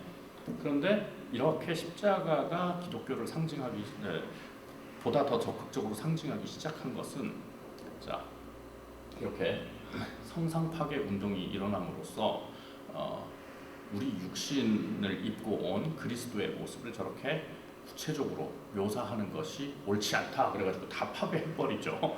그래서 대신 추상적인 문양들이 나타납니다. 어차피 그 형태 묘사를 한다 하더라도 우리 눈에 보이지 않는 천국의 모습을 그려야 하기 때문에 눈에 비친 대로 항상 변화하는 모습으로 그리지 않고 어떤 고정된 추상화된 모습을 그렸죠. 그런데 그런 이미지조차 다 빼버리다 보니까 이렇게 추상적이고 장식적인 형태들이 나타나기 시작을 하죠. 대신 아주 귀한 황금이라는 재료를 사용을 하고 또 채색을 중시를 하게 됩니다. 그래서 에코가 쓴 중세의 미학에 보면은 자, 중세인들은 오히려 이러한 자신들이 이렇게 경험하는 어떤 색채의 그 감각적 속성에 대해서 아주 정확하게 오히려 묘사를 했고 또 광휘, 태양빛에 매료됐다고 하는 겁니다. 그래서 이렇게 보석으로 치장을 해서 굉장히 값비싼 귀한 그런 형태들을 만들어냈다고 하는 거죠. 성모자상 같은 경우도 금속 어깨 장식 뭐 이런 등들 여러 그 장식들이 이렇게 가미가 돼서 형태들을 갖다가 만들어냈다고 합니다. 그런데 이제 슬슬 저렇게 그 조각 작품들이 도식적이긴 하지만 이렇게 조각 작품들이 점점점 벽면에서 튀어나오는 입체감을 가지기 시작을 하는데 그것은 이제 이 건축의 어떤 역학적 그 발달에 의해서 나타나게 되는데 로마네스크 같은 경우는 일단 이런 탑들이 나타나게 되고 자 위에서 보면 형태가 십자가의 형태를 띠고 있죠. 그런데 자 이 지상에서 보면 굉장히 높습니다. 자 이것은 이런 다발 기둥에 의해서 밖에서 보면 2층처럼 보이지만 사실은 확 이렇게 트여진 공간이 되는데 저 윗부분 궁룡화는 다른 어떤 건물보다 더 튼튼하고 더 인상적이고 더 아름답게 만들려고 하는 의미에서 계속 높아졌다고 하는데 바로 이제 이러한 그 고대 로마인들에 의해서 처음에 창안됐던 이 아치 형태가 서로 연결이 되고 그 위에 이렇게 보다 높은 뭐 돔이라든가 이런 것들이 쌓아 올려지게 되면서 특히 그것들을 서로 있는 것이 이렇게 교차되는 늑제, 궁융이라고 하죠. 그런 것에 의해서 천정이 훨씬 더 높아지게 됩니다. 그러다 보니까 자, 하중을 갖다가 충분히 견디면서 기둥은 더 가느다라질 수가 있죠. 그래서 그 부분들에 또 조각들을 마구 새겨놓게 되는 거죠. 근데 이때 나타난 조각들을 보면 괴기스러운 조각들도 함께 나타납니다. 동방에서 유입된 이런 것들 아마도 악마의 세계를 형상화해 보여줌으로써 신앙 체계를 굳건하게 하려고 했다고 하는 건데 자, 십자군 전쟁에서 계속 패하게 되죠. 그러다 보니까 진짜 전지전능하신 신이 왜 이교도들을 하나 못 이기게 해주지? 사람들이 의심을 하기 시작을 하죠. 그러니까 교회 입장에선 교황청을 중심으로 이들을 신앙을 결속할 필요가 있죠. 그래서 니네 그렇게 신앙이 약해지면, 믿음이 약해지면 최후의 심판받아. 그래서 최후의 심판 도상이 굉장히 많이 나타나게 됩니다. 그래서 이제 그 심판에서 이렇게 심판을 기다리는 영혼들과 더불어 지옥 부분도 아주 적나라하게 묘사되기 시작을 하죠. 또 한편으로는 야, 너네들을 구원하려고, 이런 지옥에서 구원하려고 하나님, 본인이 하나님이자 하나님의 아들인 그리스도가 우리의 몸으로 와서 저렇게 십자가에 못 박혔는데, 그래서 십자가 도상이 나타나기 시작을 합니다. 그 이전에 십자가 도상은 없었어요. 그런데 이제 이런 것들이 보다 더 그 인간의 육신으로 와서 고통당하는 그 고통의 모습을 보다 더 실감나게 표현을 하기 시작을 하죠. 그래서 이것이 하나의 장르로 형성이 됩니다. 바로 열정이라고도 번역하는 고난, 그리스도의 순환, 패션이죠. 그래서 그게 나중에 바하의 마태 순환곡 같은 하나의 장르로 형성이 되죠. 그래서 최후의 만찬부터 시작해서 십자가에서 달렸다가 십자가에서 내리는 것까지, 장사하는 것까지, 이 순환이 가장 중요한 주제가 되기 시작을 합니다. 하여튼 이런 회화적인 묘사에서 보면은 처음에는 그냥 양팔을 벌리고 있는 것 같은 이러한 묘사에서 자, 아주 자연스러운 인간의 어떤 내적인 감정 묘사까지도 시작이 되고, 또 여기서 단축법이 또 나타남으로써 공간성까지 표현을 하게 되는 거죠. 인간의 슬픈 감정까지도 이렇게 묘사를 하고 있습니다. 저 당시 사람들은 보고 깜짝 놀랐죠. 아니, 어떻게 그림으로 저렇게 생생하게 표현할 수 있지? 왜? 1000년 동안 잊혀져 왔기 때문에. 왜? 이들은 눈에 보이지 않는 천국의 세계를 묘사하는 게 목적이었기 때문에 그냥 이미지가 기호의 역할만 하면 됐어요. 성경의 내용을 전달만 하면 됐어요. 근데 이렇게 생생하게 인간의 사실적인 모습들을 표현하기 시작하니까 굉장히 놀라기 시작을 했죠. 그럼에도 불구하고 그 누구도 저걸 따라 하려고 하지는 않았습니다. 그래서 이러한 사실적인 묘사가 보다 발전하기 시작하는 것은 르네상스 시대에 이르러서고 아직도 100년이나 더 기다렸어야 되는 거죠.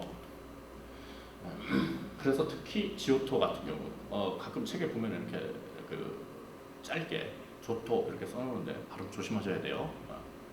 그래서 저는 그냥 지오토 이렇게 표기를 하는데, 자 여기에서도 보면은 우리 스쿨버스나 아이들의 그 우비 이런 건 다 노란색으로 돼 있죠. 왜? 어느 상황에서건 눈에 가장 잘 띄는 색이기 때문에.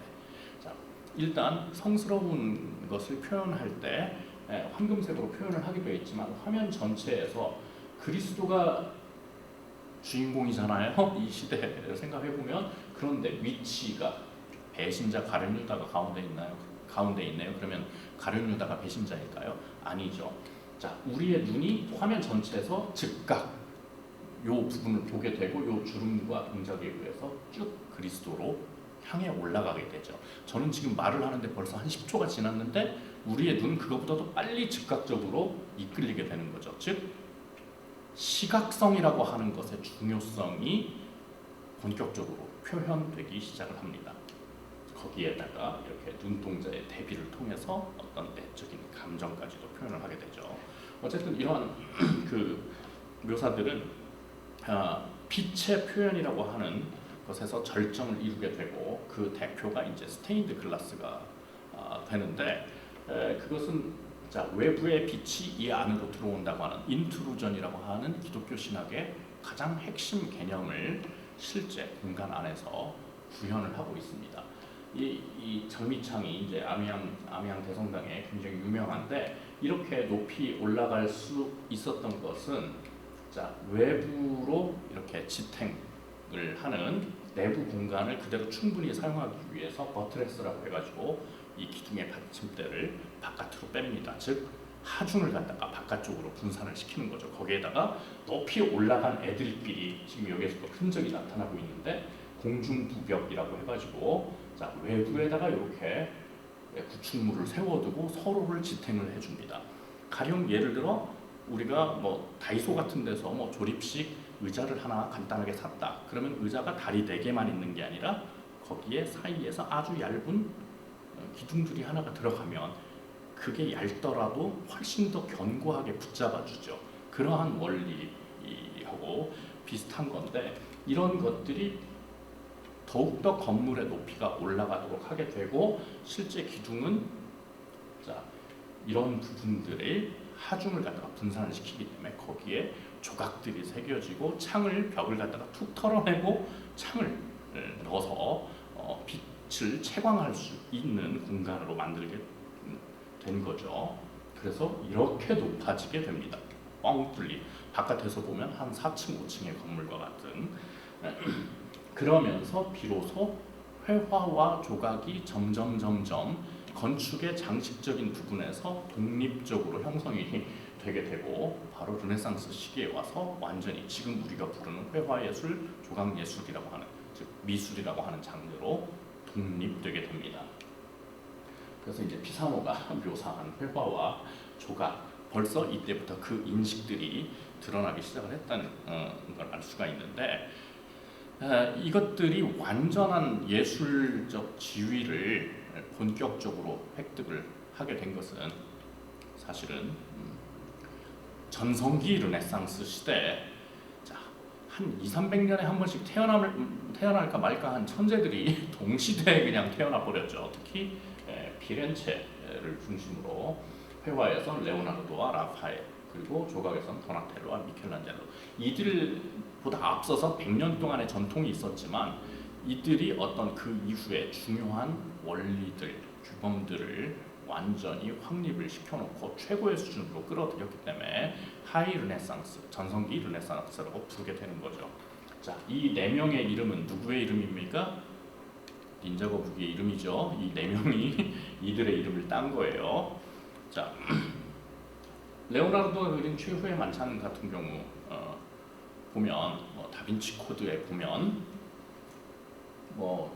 이렇게 좌우로 미러 이미지라고 해가지고 막달라 마리아를 표현을 하고 있다. 그리고 이게 이렇게 여성의 자궁을 드러낸다. 그래서 이 둘 사이에 자녀가 있고 어쩌고 저쩌고 해서 스토리를 전개를 시키죠.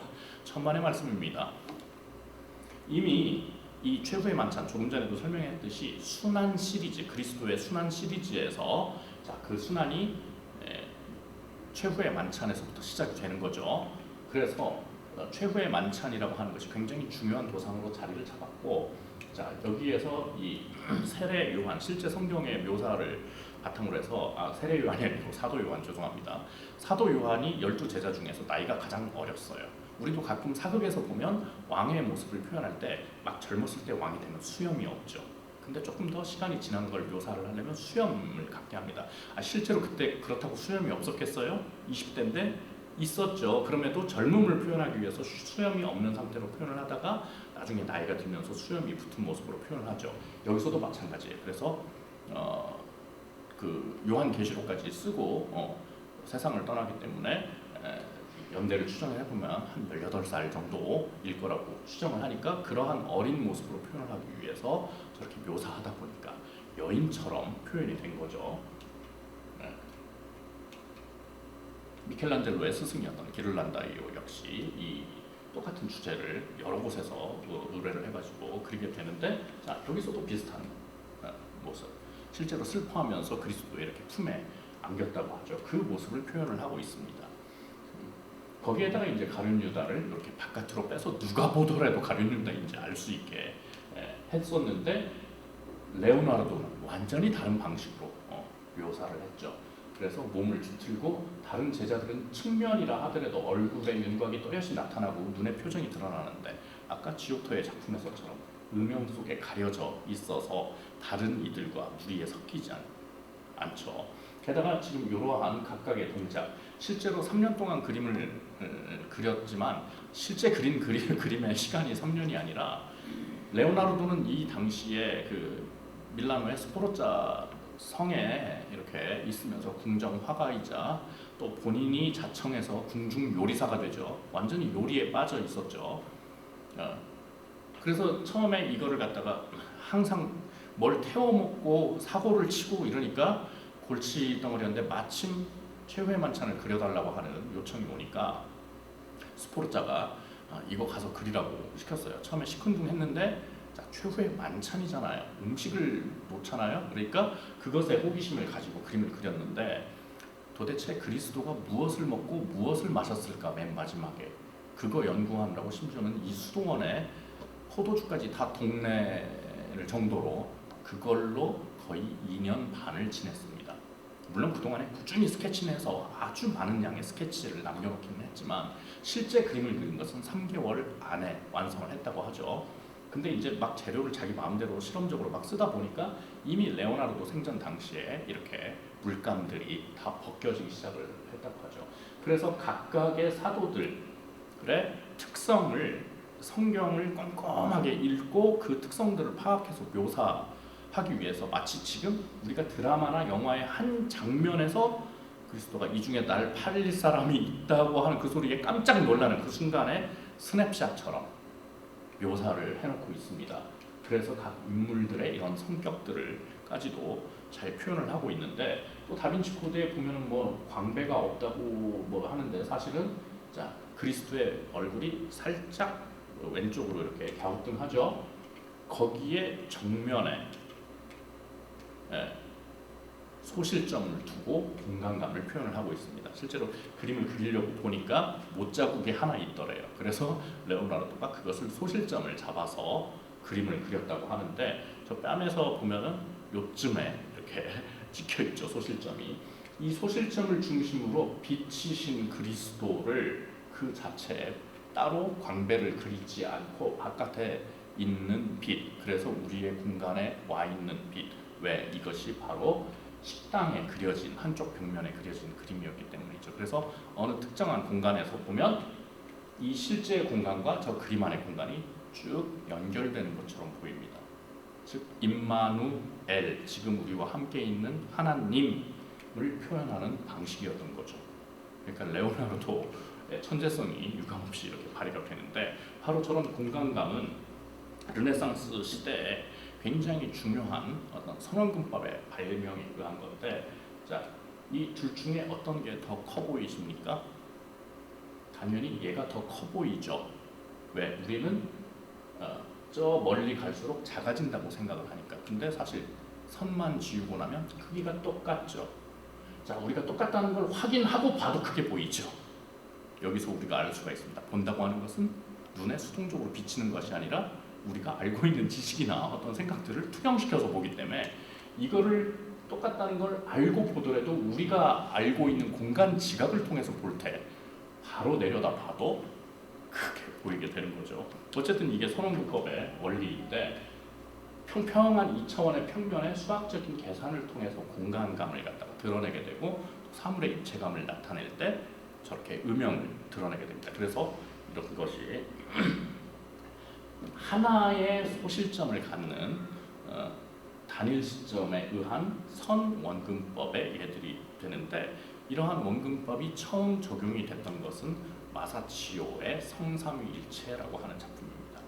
사실 이건 마사치오가 스스로 창안한 것은 아니고 브루넬레스키라고 하는 원래 조각가였다가 건축가로 이렇게 업종을 바꿔서 업종 변경을 해서 특히 요 피렌체에 있는 두오모 대성당의 요 돔을 갖다가 실제 본체보다도 더 크게 확장을 시켰는데 이거 의뢰를 받고 브루넬레스키가 측정을 하죠. 요즘에 측정 기사들이 이렇게 하듯이.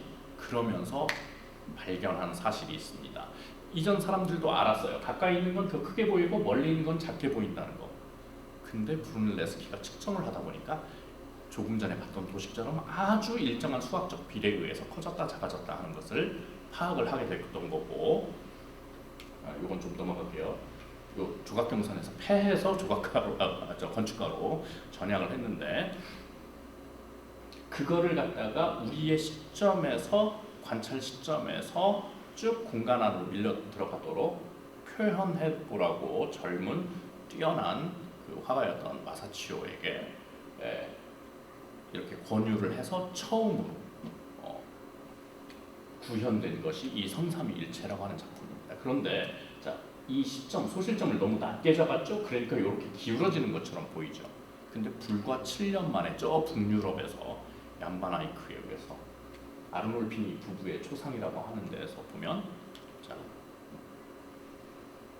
정말 너무나도 완벽하고 안정적인 공간 표현이 완성이 됩니다. 불과 7년 만에. 저걸 보더라도 저 당시에 선원근법의 발명이라고 하는 것이 사람들의 보는 방식을 얼마나 크게 변화를 시켰고 또 그것에 매료됐는지를 알 수가 있죠.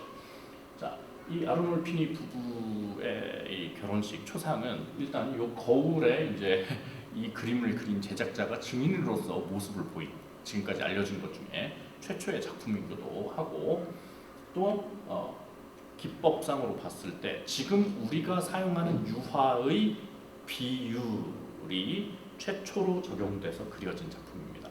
즉 우리가 사용하는 유화는 이 그림부터 시작된다고 할 수가 있죠.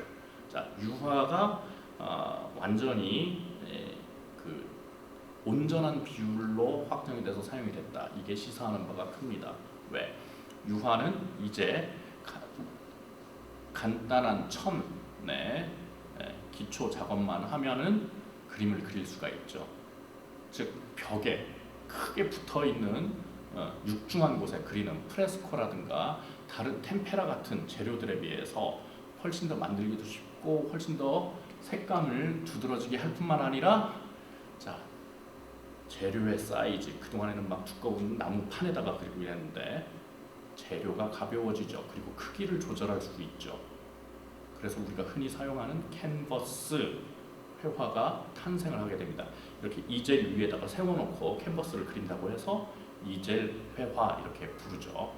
즉 작품의 이동성이 두드러지기 시작을 하면서 이때부터 회화의 수요가 급증을 하게 됩니다. 물론 르네상스 시대에는 다시 고대 그리스의 인간 중심의 사고를 가지고 와서 종교적인 내용을 주제로 표현한다 하더라도 거기에 인간적인 모습이 가미가 됐고 또 실제 인물들의 이런 초상들이 나타나다 보니까 정말 많은 용도가 생겨나기 시작을 하고 그 수요가 급증을 하게 되는 거죠. 그래서 육중한 조각보다 회화라고 하는 것이 특히 색채를 아주 자연스럽게 표현을 하고 평면에서 입체감, 공간감까지 표현을 할 수가 있었기 때문에 거의 이 시대부터 서양 미술사라고 하는 것은 그냥 거의 회화사 비슷하게 전개가 되어 갔던 거죠. 어쨌든 또 레오나르도는 이러한 그 원근법적인 공간을 구현하는 이런 습작에서 자, 아주 그 공간성을 갖다가 잘 표현을 하고 있는데 이 동방 박사들의 경배를 완성을 시키지는 못했습니다. 그런데 이제 실제 인물들을 배치해 놓은 데서 나타나는 완벽한 삼각형의 구도. 그래서 이후 자 캔버스는 사각형이죠. 근데 이 안에서 공간감을 드러내려다 보니까 자 소실점이 어쨌든 저렇게 가 있죠. 그러면은 만약에 소실점이 가운데 있다. 그러면 이렇게 그어지겠죠. 그러면 그 안에 가장 중심부에 위치하는 그게 이렇게 삼각형의 공간이 되는 거죠. 네. 이 그림 그리다가 밀라노의 스포르자 공작이 그래 너 와라 이러니까 그리다 말고 횡 떠나버렸죠. 그래서 미완성으로 남아 있습니다만 이 작품이 본격적으로 정확한 삼각형 구도를 만들어내고 나면서 그 이후에 사각형이라고 하는 캔버스 공간 안에 회화적 공간 안에 아주 또렷한 구도, 삼각형 구도가 자리를 잡게 됩니다. 세잔 역시 그 삼각형 구도를 온전히 파악을 하려고 했죠. 푸생 역시 마찬가지였죠. 그래서 자 이렇게 삼각형, 이제 아예 이 프레임을 벗어나서 이렇게 삼각형, 이렇게 삼각형, 또 이렇게 삼각형 계속 반복되는 그렇게 해서 하나의 회화적인 그 구도의 어떤 정형을 또 만들어내게 됩니다. 거기다가 이 레오나르도의 모나리자, 아니 오죽하면 우리나라 티슈 이름도 모나리자예요. 조용필 씨는 모나리자를 노래를 불렀죠. 모나리자의 미소가 유명한데 아름답습니까? 적어도 제 스타일은 아니에요. 그런데 왜 모나리자의 미소 할까요? 거기에 비밀은 여기에 있습니다. 아마 여러분들께서 이렇게 작은 화면에서 보지 마시고 좀 큰 이미지에서 한번 시험을 해보시면 좋을 텐데, 자, 우리가 이렇게 눈을 쳐다봤을 때 입의 모습하고 입 모양을 이렇게 시점을 놓고 눈을 쳐다봤을 때 모양이 달라집니다. 그거를 한번 순간적으로 이동을 시켜보세요. 입술을 쳐다보다가 눈가로 갈 때 살짝 꼬리가 올라가는 것처럼 보이죠. 왜 그럴까요? 윤곽선을 안 그리고 아주 미세한 붓으로 계속 채색을 가미함으로써 전체 형태를 드러냈기 때문이에요. 즉 윤곽선으로 형태가 또렷하게 고정되지 않고 우리가 시점을 바꿀 때 우리의 망막은 둥글게 돼 있잖아요. 거기에다가 시점에서 벗어나면 살짝 흐릿하게 보입니다. 그러니까 그 형태가 살짝 바뀌는 것처럼, 그래서 신비한 미소라고 하는데, 그런 거는 다 쓸데없는 얘기인 거고 미술사에서 중요한 건 뭐냐면, 자, 아까 이렇게 초상화를 그리는 방식을 뭐라고 그랬죠? 이게 프로필이라고 했죠. 그런데 모나리자는 본격적으로, 자, 어깨가 살짝 내려가 있죠. 이것도 다빈치 코드에서 그래서 왼쪽은 여성을 나타내는데 여성의 우위를 나타내는, 다 쓰잘데기 없는 소리고요. 아까 콘트라포스토 전체를 봤을 때 그 고대 그리스의 조각처럼 콘트라포스토, 한쪽을 짝다리를 짚으면 한쪽 몸이 기울어지게 되죠. 그 형태를 살짝 측면에서 표현했을 뿐만 아니라 거의 정면으로 묘사하기 시작한 본격적인 초상의 형태로 나타나게 됩니다. 거기에다가 요 배경에서 처음으로 하나의 기법으로서 스푸마토 기법, 우리가 그것을 대기원근법 이렇게 부르죠. 스푸마레라고 하는 연기라는 말에서 온 말인데, 자, 선원근법은 가까운 것에 있는 것은 크게 보이고 멀리 있는 것은 작게 보이는 걸 표현했죠. 그런데 가까이 있는 것은 크게 보일 뿐만 아니라, 자, 아까 브루넬레스키가 증개축한 피렌체 두오모의 사진을 놓고 보자면 가까이 있는 것은 크게 보일 뿐만 아니라 또렷해 보이죠. 멀리 가면 갈수록 작게 보일 뿐만 아니라 흐릿해 보이죠. 왜? 대기의 현상 때문에. 그래서 멀리 있는 걸 표현하기 위해서, 자, 같은 산 등성이 보이는데 멀리 있는 건 더 흐릿해 보이잖아요. 그래서 그것을 통해서 원근을 표현한다고 해서 대기원근법을 갖다가 적용을 시킵니다. 그런데 멀리 있는 거 흐리게 보일 뿐만 아니라 어떻게 보여요? 실제 대기의 색깔 때문에 푸르스름한 차가운 색계열, 한색 계열로 보이죠. 그래서 그에 대비돼서 밝은 색, 따뜻한 색 계열로 아랫부분과, 그러니까 이걸 화면이라고, 그림이라고 본다면 그림의 아래가 가까운 곳이잖아요. 그래서 이것은 되게 난색, 따뜻한 색 계열로 그리는. 그래서 레오나르도가 대기원근법을 창안하자마자 곧바로 색채원근법이 같이 구성이 되게 되는 거죠. 그러니까 선원근법 플러스 삼각형 구도에다가 대기원근법, 색채원근법이 다 레오나르도에서 완성된 작품은 지금까지 알려진 것 중에서 16점 남아 있어요. 그런데 이후 수백 년 동안 서구 회화의 어떤 전형을 갖다가 새우 확립을 하게 되는 거죠. 그 다음에 이제 조각의 경우에서 보자면, 자, 그렇게 점증적인 공간의 형태를 구조로 이렇게 표현했던 것을, 자, 건물에서 완전한 독립 조각으로 저렇게 형성을 하고, 이거는 아까 우리가 대충 건너뛰었지만 로마네스크부터 고딕을 통해서 건축에서 점점 독립적으로 떨어져 놓은 과정에서 완전히 확립이 되게 된 겁니다. 그래서 급기야는 아예 그냥 고대 그리스처럼 독립적인 조각상들을 저렇게 내놓게 되는 거죠. 그래서 특히 이 인간 중심의 감각적 그 아름다움을 갖다가 이렇게 표현을 하고 있어요. 그래서 같은 다비드를 그린 걸 보면 어떤 게 더 사실적으로 보이십니까? 멋있어 보이기에는 아마 대부분 이렇게 미켈란젤로 그것을 떠올릴 수 있겠지만, 실제로 이 높이가 4m나 돼요. 게다가 원래 있던 자리에서 이렇게 아카데미아 미술관으로 옮겨져 있어서 우리가 저걸 볼 때 직접 가서 보면 이렇게 올려다봅니다. 그러니까 어마어마하게 크게 보이는 거죠. 그런데 성경에서 보면은 아까 사도 요한과 마찬가지로 이렇게 아직 완전한 몸이 남성의 몸으로 발달되기 전에 한 16살 정도로 추정이 됩니다. 훨씬 더 그게 성경에 가깝게 묘사된 거죠. 그런데 여기서 인체의 완벽한 아름다움을 묘사하기 위해서 고대 그리스의 형태를 가져온 거죠. 얼굴만 살짝 바꾸면 김종국의 몸이 되는 거죠. 그래서 이러한 형태, 아까 우리가 봤던 고대 그리스의 정확한 비율에 따라서 성경을 이제는 주제로 삼은 것이 아니라 성경의 이야기를 따와서 인간의 모습을 표현하기 시작을 하는 것이 바로 르네상스입니다. 그리고 이러한 것들이 이러한 서양 근세 조각을 심지어는 근현대까지, 그래서 우리나라에서도 이러한 조각들을 받아들이고, 그래서 우리 초기에 이런 조각들을 보면 인체 조각이 굉장히 많이 나타나는 것이 바로 저러한 기본적 원리들을 충분히 습득하기 위해서 인체 조각들을 충실하게 따르는 것에서부터 시작을 하는 거죠. 그런데 어쨌든 이렇게 눈 역시 메디치가 이들을 후원했던 그 가문, 르네상스가 사실 꼽힐 수 있었던 것은 메디치가라고 하는 엄청난 그 가문의 그 후원이 있었는데, 그것을 상징하기 위해서 사자의 모습으로 이렇게 사람의 얼굴의 모습과 같이 결합을 시켰죠. 이때는 이제 그 아리스토텔레스의 어떤 책설을 굉장히 사람들이 신봉을 했고, 그것을 사람의 얼굴로서 이렇게 드러내려고, 어떤 기질로 드러내려고 했기 때문에 이런 식으로 표현을 했던 거죠.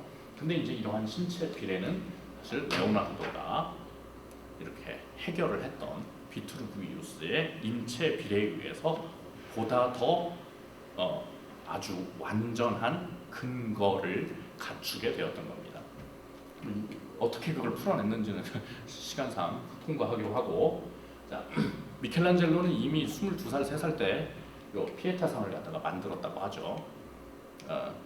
언젠가 1970년대 말에 술 취한 사람이 들어와가지고 저걸 갖다 망치로 깨버리는 바람에 지금은 저 높이 올려져서 사람들이 주변에 갈 수가 없게 돼 있는데, 자, 어느 정도로 이렇게 사실적인 묘사를 해놨는가 하면 이 그리스도의 숨을 거둔 평온히 잠을 자고 있는 모습, 심지어는 우리 시각에서 보이지도 않는데 십자가에 못이 박혔다는 흔적까지도 묘사를 해놨어요.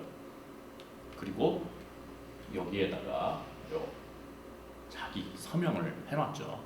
젊었던 미켈란젤로가 혈기왕성할 때 저렇게 뛰어난 작품을 만들었는데 막 외국에서 저걸 순례 온 사람들이, 바티칸에 순례 온 사람들이 뭐 누구 다른 사람이 저걸 와 저렇게 만들었대 하는 걸 보고 확 열이 받은 거죠. 그래서 비네리는 어두운 밤 몰래 들어가가지고 지 이름을 갖다가 새기고 나왔다고 하는 거죠. 근데 나오는 동안 바로 후회했다고 그러죠. 저것은 나의 작품이 아니라 하나님께서 허락해 주신 작품이다. 그래서 두 번 다시 서명을 넣지 않았다고 하는 겁니다. 즉 서명을 넣었다는 것 자체가 비로소 지금 우리가 생각하는 예술가의 개념, 즉 예술가는 바로 저런 독창적인 자신의 개성과 어떤 창조성을 발휘해서 그 사람만의 작품을 만드는 창작 주체라고 하는 개념이 비로소 본격적으로 들어가기 시작을 하게 되는 거죠. 뭐 여러 가지 배경이 있지만 하여튼 근데 또 그림도 잘 그렸어요. 사실은 이게 이제 그 브라만테라고 하는 사람의 어떤 음모에 빠져 들어가가지고 이 시스틴 천장 벽화를 만들었는데 너무나도 뛰어나게 잘 만들었죠. 그래서 최후의 심판까지도 또 의뢰를 받습니다. 그래서 브라만테의 복수를 하기 위해서 지옥에 떨어지는 모습으로 저기에다가 묘사를 해놨는데, 이 작품을 갖다가 회화로 이렇게 벽화로 완성을 하고 난 뒤에 그 다음부터는 이제 그림은 다시 그리지 않고 만년에 이 피에타상만 계속 반복해서 제작을 했죠. 미켈란젤로가 꿈꿨던 것은 오로지 하나님 나라밖에 없었기 때문에 그쪽으로 다시 종교성으로 회귀를 하게 됩니다. 어쨌든 이러한 시대에 완전히 그 이룩된 어떤 규범적 그림, 아테네 학당에서 완결된다고 평가를 받고 있죠. 그래서 이제 이 교황의 서명실 그 궁융에 이렇게 건축물 궁융에 이렇게 그려진 건데 공간에서도 자 제일 가까운 일열, 중간열, 저 멀리 원경까지 그리고 이 건축의 구조를 그대로 표현을 해서 묘사하고 있는데 특히 이제 플라톤과 아리스토텔레스, 플라톤의 모습을 레오나르도의 모습으로 이렇게 묘사를 했죠. 미켈란젤로는 여기가 있네요. 미켈란젤로, 레오나르도가 둘 다 라파엘을 되게 예뻐했는데 라파엘은 레오나르도만 좀 좋아했다고 그러죠. 하여튼 그런데 저렇게 완전히 이룩한 어떤 고전주의 양식, 규범이 스스로의 작품, 똑같은 구도에서 그린 데에서 확 뒤틀어집니다. 그래서 흔히 너무나 기교가 이제 발전을 해서 매너리즘에 빠졌다. 그래서 이렇게 목이 휙 긴 것처럼 나오는데 자, 목 돌아가 있는 형태로 나오게 되는 거죠. 구도도 막 흐트러져 있죠. 이쪽, 이쪽 이렇게. 하지만 사실은 공간은 이렇게 삼각형으로 구성이 되어 있는데 이러한 형태들 때문에 이제 매너리즘이라고 하는 어떤 쇠퇴기 또는 변형기로 평가를 받습니다. 지금 여기서도 보면 벌써 구도가 안정된 구도가 아니라 완전히 사선 구도를 이루고 있죠. 자, 갈라테아의 승리 같은 경우도 보면 자, 화면 전체에서 보면 아주 안정된 삼각형 구도로 쫙 뻗어나가는 것 같지만 얘가 이 사각형 안에서 보면 이렇게 도는 타원형의 구도가 되죠. 거기에다가 이 천사에서부터 요 화살, 시선, 요 손잡이까지 하면은 사선 구도를 이루죠. 그런데 요 방향 때문에 또 이쪽으로 가는 움직임을 보이죠. 한 화면 안에서 구도가 벌써 여러 개가 나타나면서 안정된 구도가 자기가 완성했던 스승들이 이룩한 것을 종합해서 완성시켰던 것을 스스로가 벗어나기 시작을 합니다. 그래서 이제 이 마지막 작품이라고 하는 그래서 미완성이라고 표현이 되고 있는 이 작품은 특히 이제 트랜스피규레이션 성경에서 변화선 사건을 주제로 하는데 특히 약간 좀 형태나 이런 것이 이상하죠. 근데 사실은 그 성경의 모습을 아주 잘 보여주고 있고 여기는 아주 잘 사실적으로 묘사를 하고 있습니다. 그러니까 미완성이 아니라 저는 이것이 하나의 완성된 형태라고 보는데 왜냐하면 이따 엘그레코의 작품하고 비교를 해보면 여기는 천국의 모습, 여기는 지상의 모습 즉 눈에 비치는 사실적인 묘사 여기에서는 눈에 보이지 않는 뭔가 이상 야릇한 표현을 보여주고 있는데 어쨌든 이러한 것들은 정신적인 것을 표현하는 방식이었다는 거죠. 우리 눈에 비쳤을 때는 이게 완전해 보인다 하더라도 오히려 미켈란젤로가 계속 피에타상을 반복해서 그렸을 때 자기 얼굴을 새겨놓기도 하고 물론 요거는 이제 미완성이 있긴 하지만 20세기 초까지만 하더라도 야, 미켈란젤로도 나이가 드니까 저렇게 힘이 빠져서 디테일이 부족해졌구나 하지만 다른 미술사학자들은 다르게 얘기를 하는 거죠. 즉 눈앞에 이렇게 명확하게 그릴 수 있었던 것 세상 오래 살고 죽을 때 되다 보니까 결국 귀의할 곳은 어디? 정신적인 곳.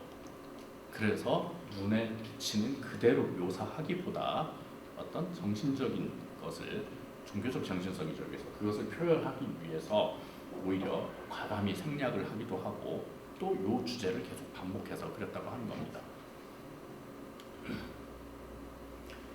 그리고 이제 이게 레오나르도가 그린 그 이사벨라 초상인데 그려달라고 하는데 스케치만 달랑 하나 넘겨주고 완성작을 보여주지는 않았어요. 그런데 티치아노에게 의뢰해가지고 이렇게 그림이 초상이 완성이 됐는데 자 지금까지 도나텔로, 미켈란젤로 그리고 레오나르도, 라파엘로는 피렌체를 중심으로 해서 활동했던 예술가들입니다.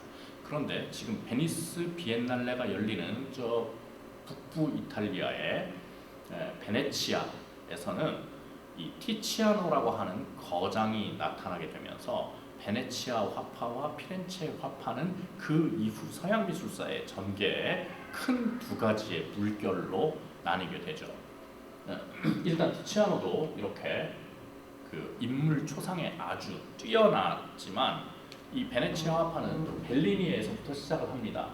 자, 이렇게 빛의 대기의 묘사, 특히 그 제자인 지오르지오네에 의해서 어떤 신비한 풍경들, 그러니까 주제가 정확하게 드러나지 않음에도 불구하고 이 먹구름 낀 번개가 치는 듯한 이 모습에서 굉장히 근대적인 감각을 발견을 할 수가 있는데, 특히 이런 인체의 묘사에서 이게 이제 지오르지오네하고 티치아노의 특성들이 서로가 드러남으로 인해서 공동 작업일 거라고 이렇게 생각을 하게 되는데, 이러한 그 자연의 묘사, 대기의 묘사, 건축물의 이렇게 또렷한 이런 묘사는 이제 지오르지오네의 특성이라고 생각을 하는데, 티치아노는 이런 형태를 그릴 때도 보다 더 윤곽선과 그 주변이 즉각 나뉘지 않고 슥 그 대기에 이렇게 흘러 들어가면서 변화가 되죠, 살짝.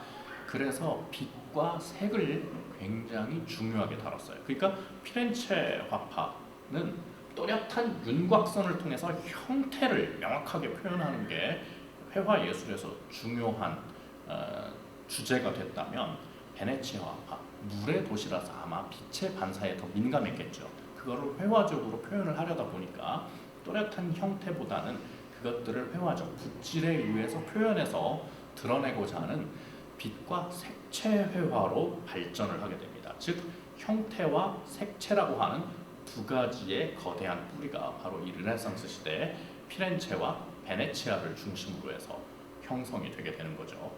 그래서 뭐 이들은 또 티치아노의 제자이기도 했던 틴토레토는 일단 구도도 확 파괴를 시키는데, 자 전체적으로 보면 요 구름덩어리로 해서 이렇게 쭉 갈리면서 여기서 이렇게 나뉘고 이렇게 구도가 나뉘게 되죠. 심지어는 최후의 만찬 4선 구도로 쫙 넘어간 데다가, 자 이 공간감에서 보자면 실제 화면 평면에서는 가운데 있지만 그리스도가 저 멀리 후퇴에 있죠. 그리고 화면도 어둡게. 자 엘그레코의 작품에서 보면 바로 이 시기가 종교 개혁의 시대였기 때문에 캐톨릭 국가에서는 반종교 개혁, 그래서 보다 더 눈에 보이지 않는 종교적 정신성을 훨씬 강조를 하게 됩니다.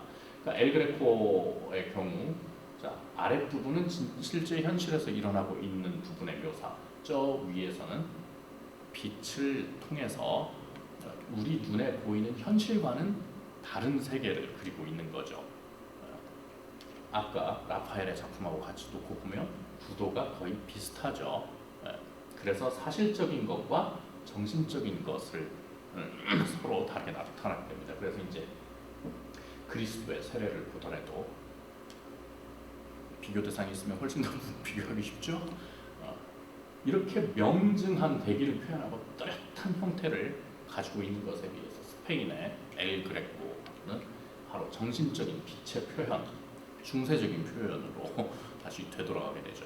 엘 그레코라고 하는 것은 그리스 사람이라는 말이죠. 그래서 우리가 그레코 로만 이렇게 부르죠. 하여튼 바로 그러한 시대를 드러내기 위해서 이런 정신성을 갖다가 표현을 하고 있고, 주제도 다시 이런 성경적인 주제로 돌아가게 됩니다. 그런데 개신교 국가에서는 이렇게 그리스도의 모습을 표현하면서 적극적으로 마틴 루터의, 특히 루카스 크라나크 같은 경우 마틴 루터의 종교개혁을 적극적으로 이렇게 표현을 하는 거죠. 실제로 이렇게 재단화에 이렇게 그려진 그림입니다.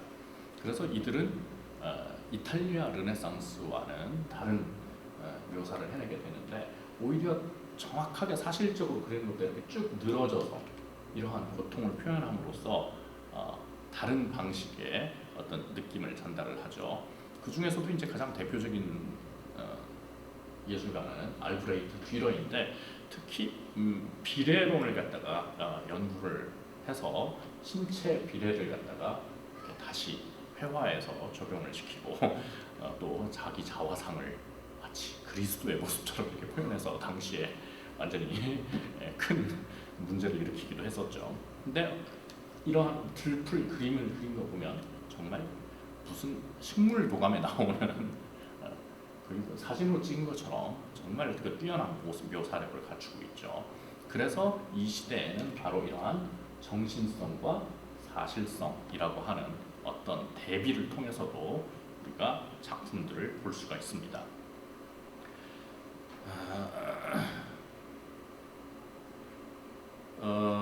이제 바로크 미술로 들어가야 되는데 시간이 벌써 2시간이 꽉 찼네요. 여러분들한테 이렇게 사실은 근세 18세기까지는 보여드리려고 작품들을 준비를 해왔지만 아무리 빨리빨리 대충대충 해도 워낙 분량이 많은지라 좀 시간이 걸렸습니다. 혹시 다음 기회가 있으면 보너스라는 게 항상 있죠. 별책 불어? 다른 강좌가 이후에 계속 있겠지만 혹시 도립미술관에서 허락을 해주신다면 나머지 분량을 플러스 보너스로 이렇게 해가지고 추가로 한번 더 할 수 있는 방안을 만들어 보도록 하겠습니다. 지금 이 순간에 문득 후회가 되는 게 지난 시간에 조금이라도 미술사 부분을 좀 다룰 거라는 생각이 드는데 어쨌든 그럼에도 불구하고 뭐 그냥 진도 하나 쫙 빼면 뭐 하겠어요. 그래도 뭐 하나 알아갈 때 여러분들 스스로가 받아들일 수 있는 어떤 그런 정보들을 정확하게 받아들이는 게 필요하겠죠. 자, 그렇게 해서 일단은 르네상스가 뭐 얼마나 위대하고 또 그 이후에 상당히 많은 어떤 예술적인 기준들을 형성시키는데 영향을 주었는지 아마 좀 이해가 됐을 거라고 생각을 합니다. 그렇게 해서 일단 오늘 서양미술사 2번째 강좌는 여기서 마치도록 하겠습니다. 날씨도 갑자기 무더워지고 또 코로나 바이러스도 여전히 진정되지 않고 있는데 이제 우리 건강을 위협하는 여러 요소들이 너무 많아지고 있죠. 항상 건강 조심하시고 또 다음 기회에 다시 뵙도록 하겠습니다. 감사합니다.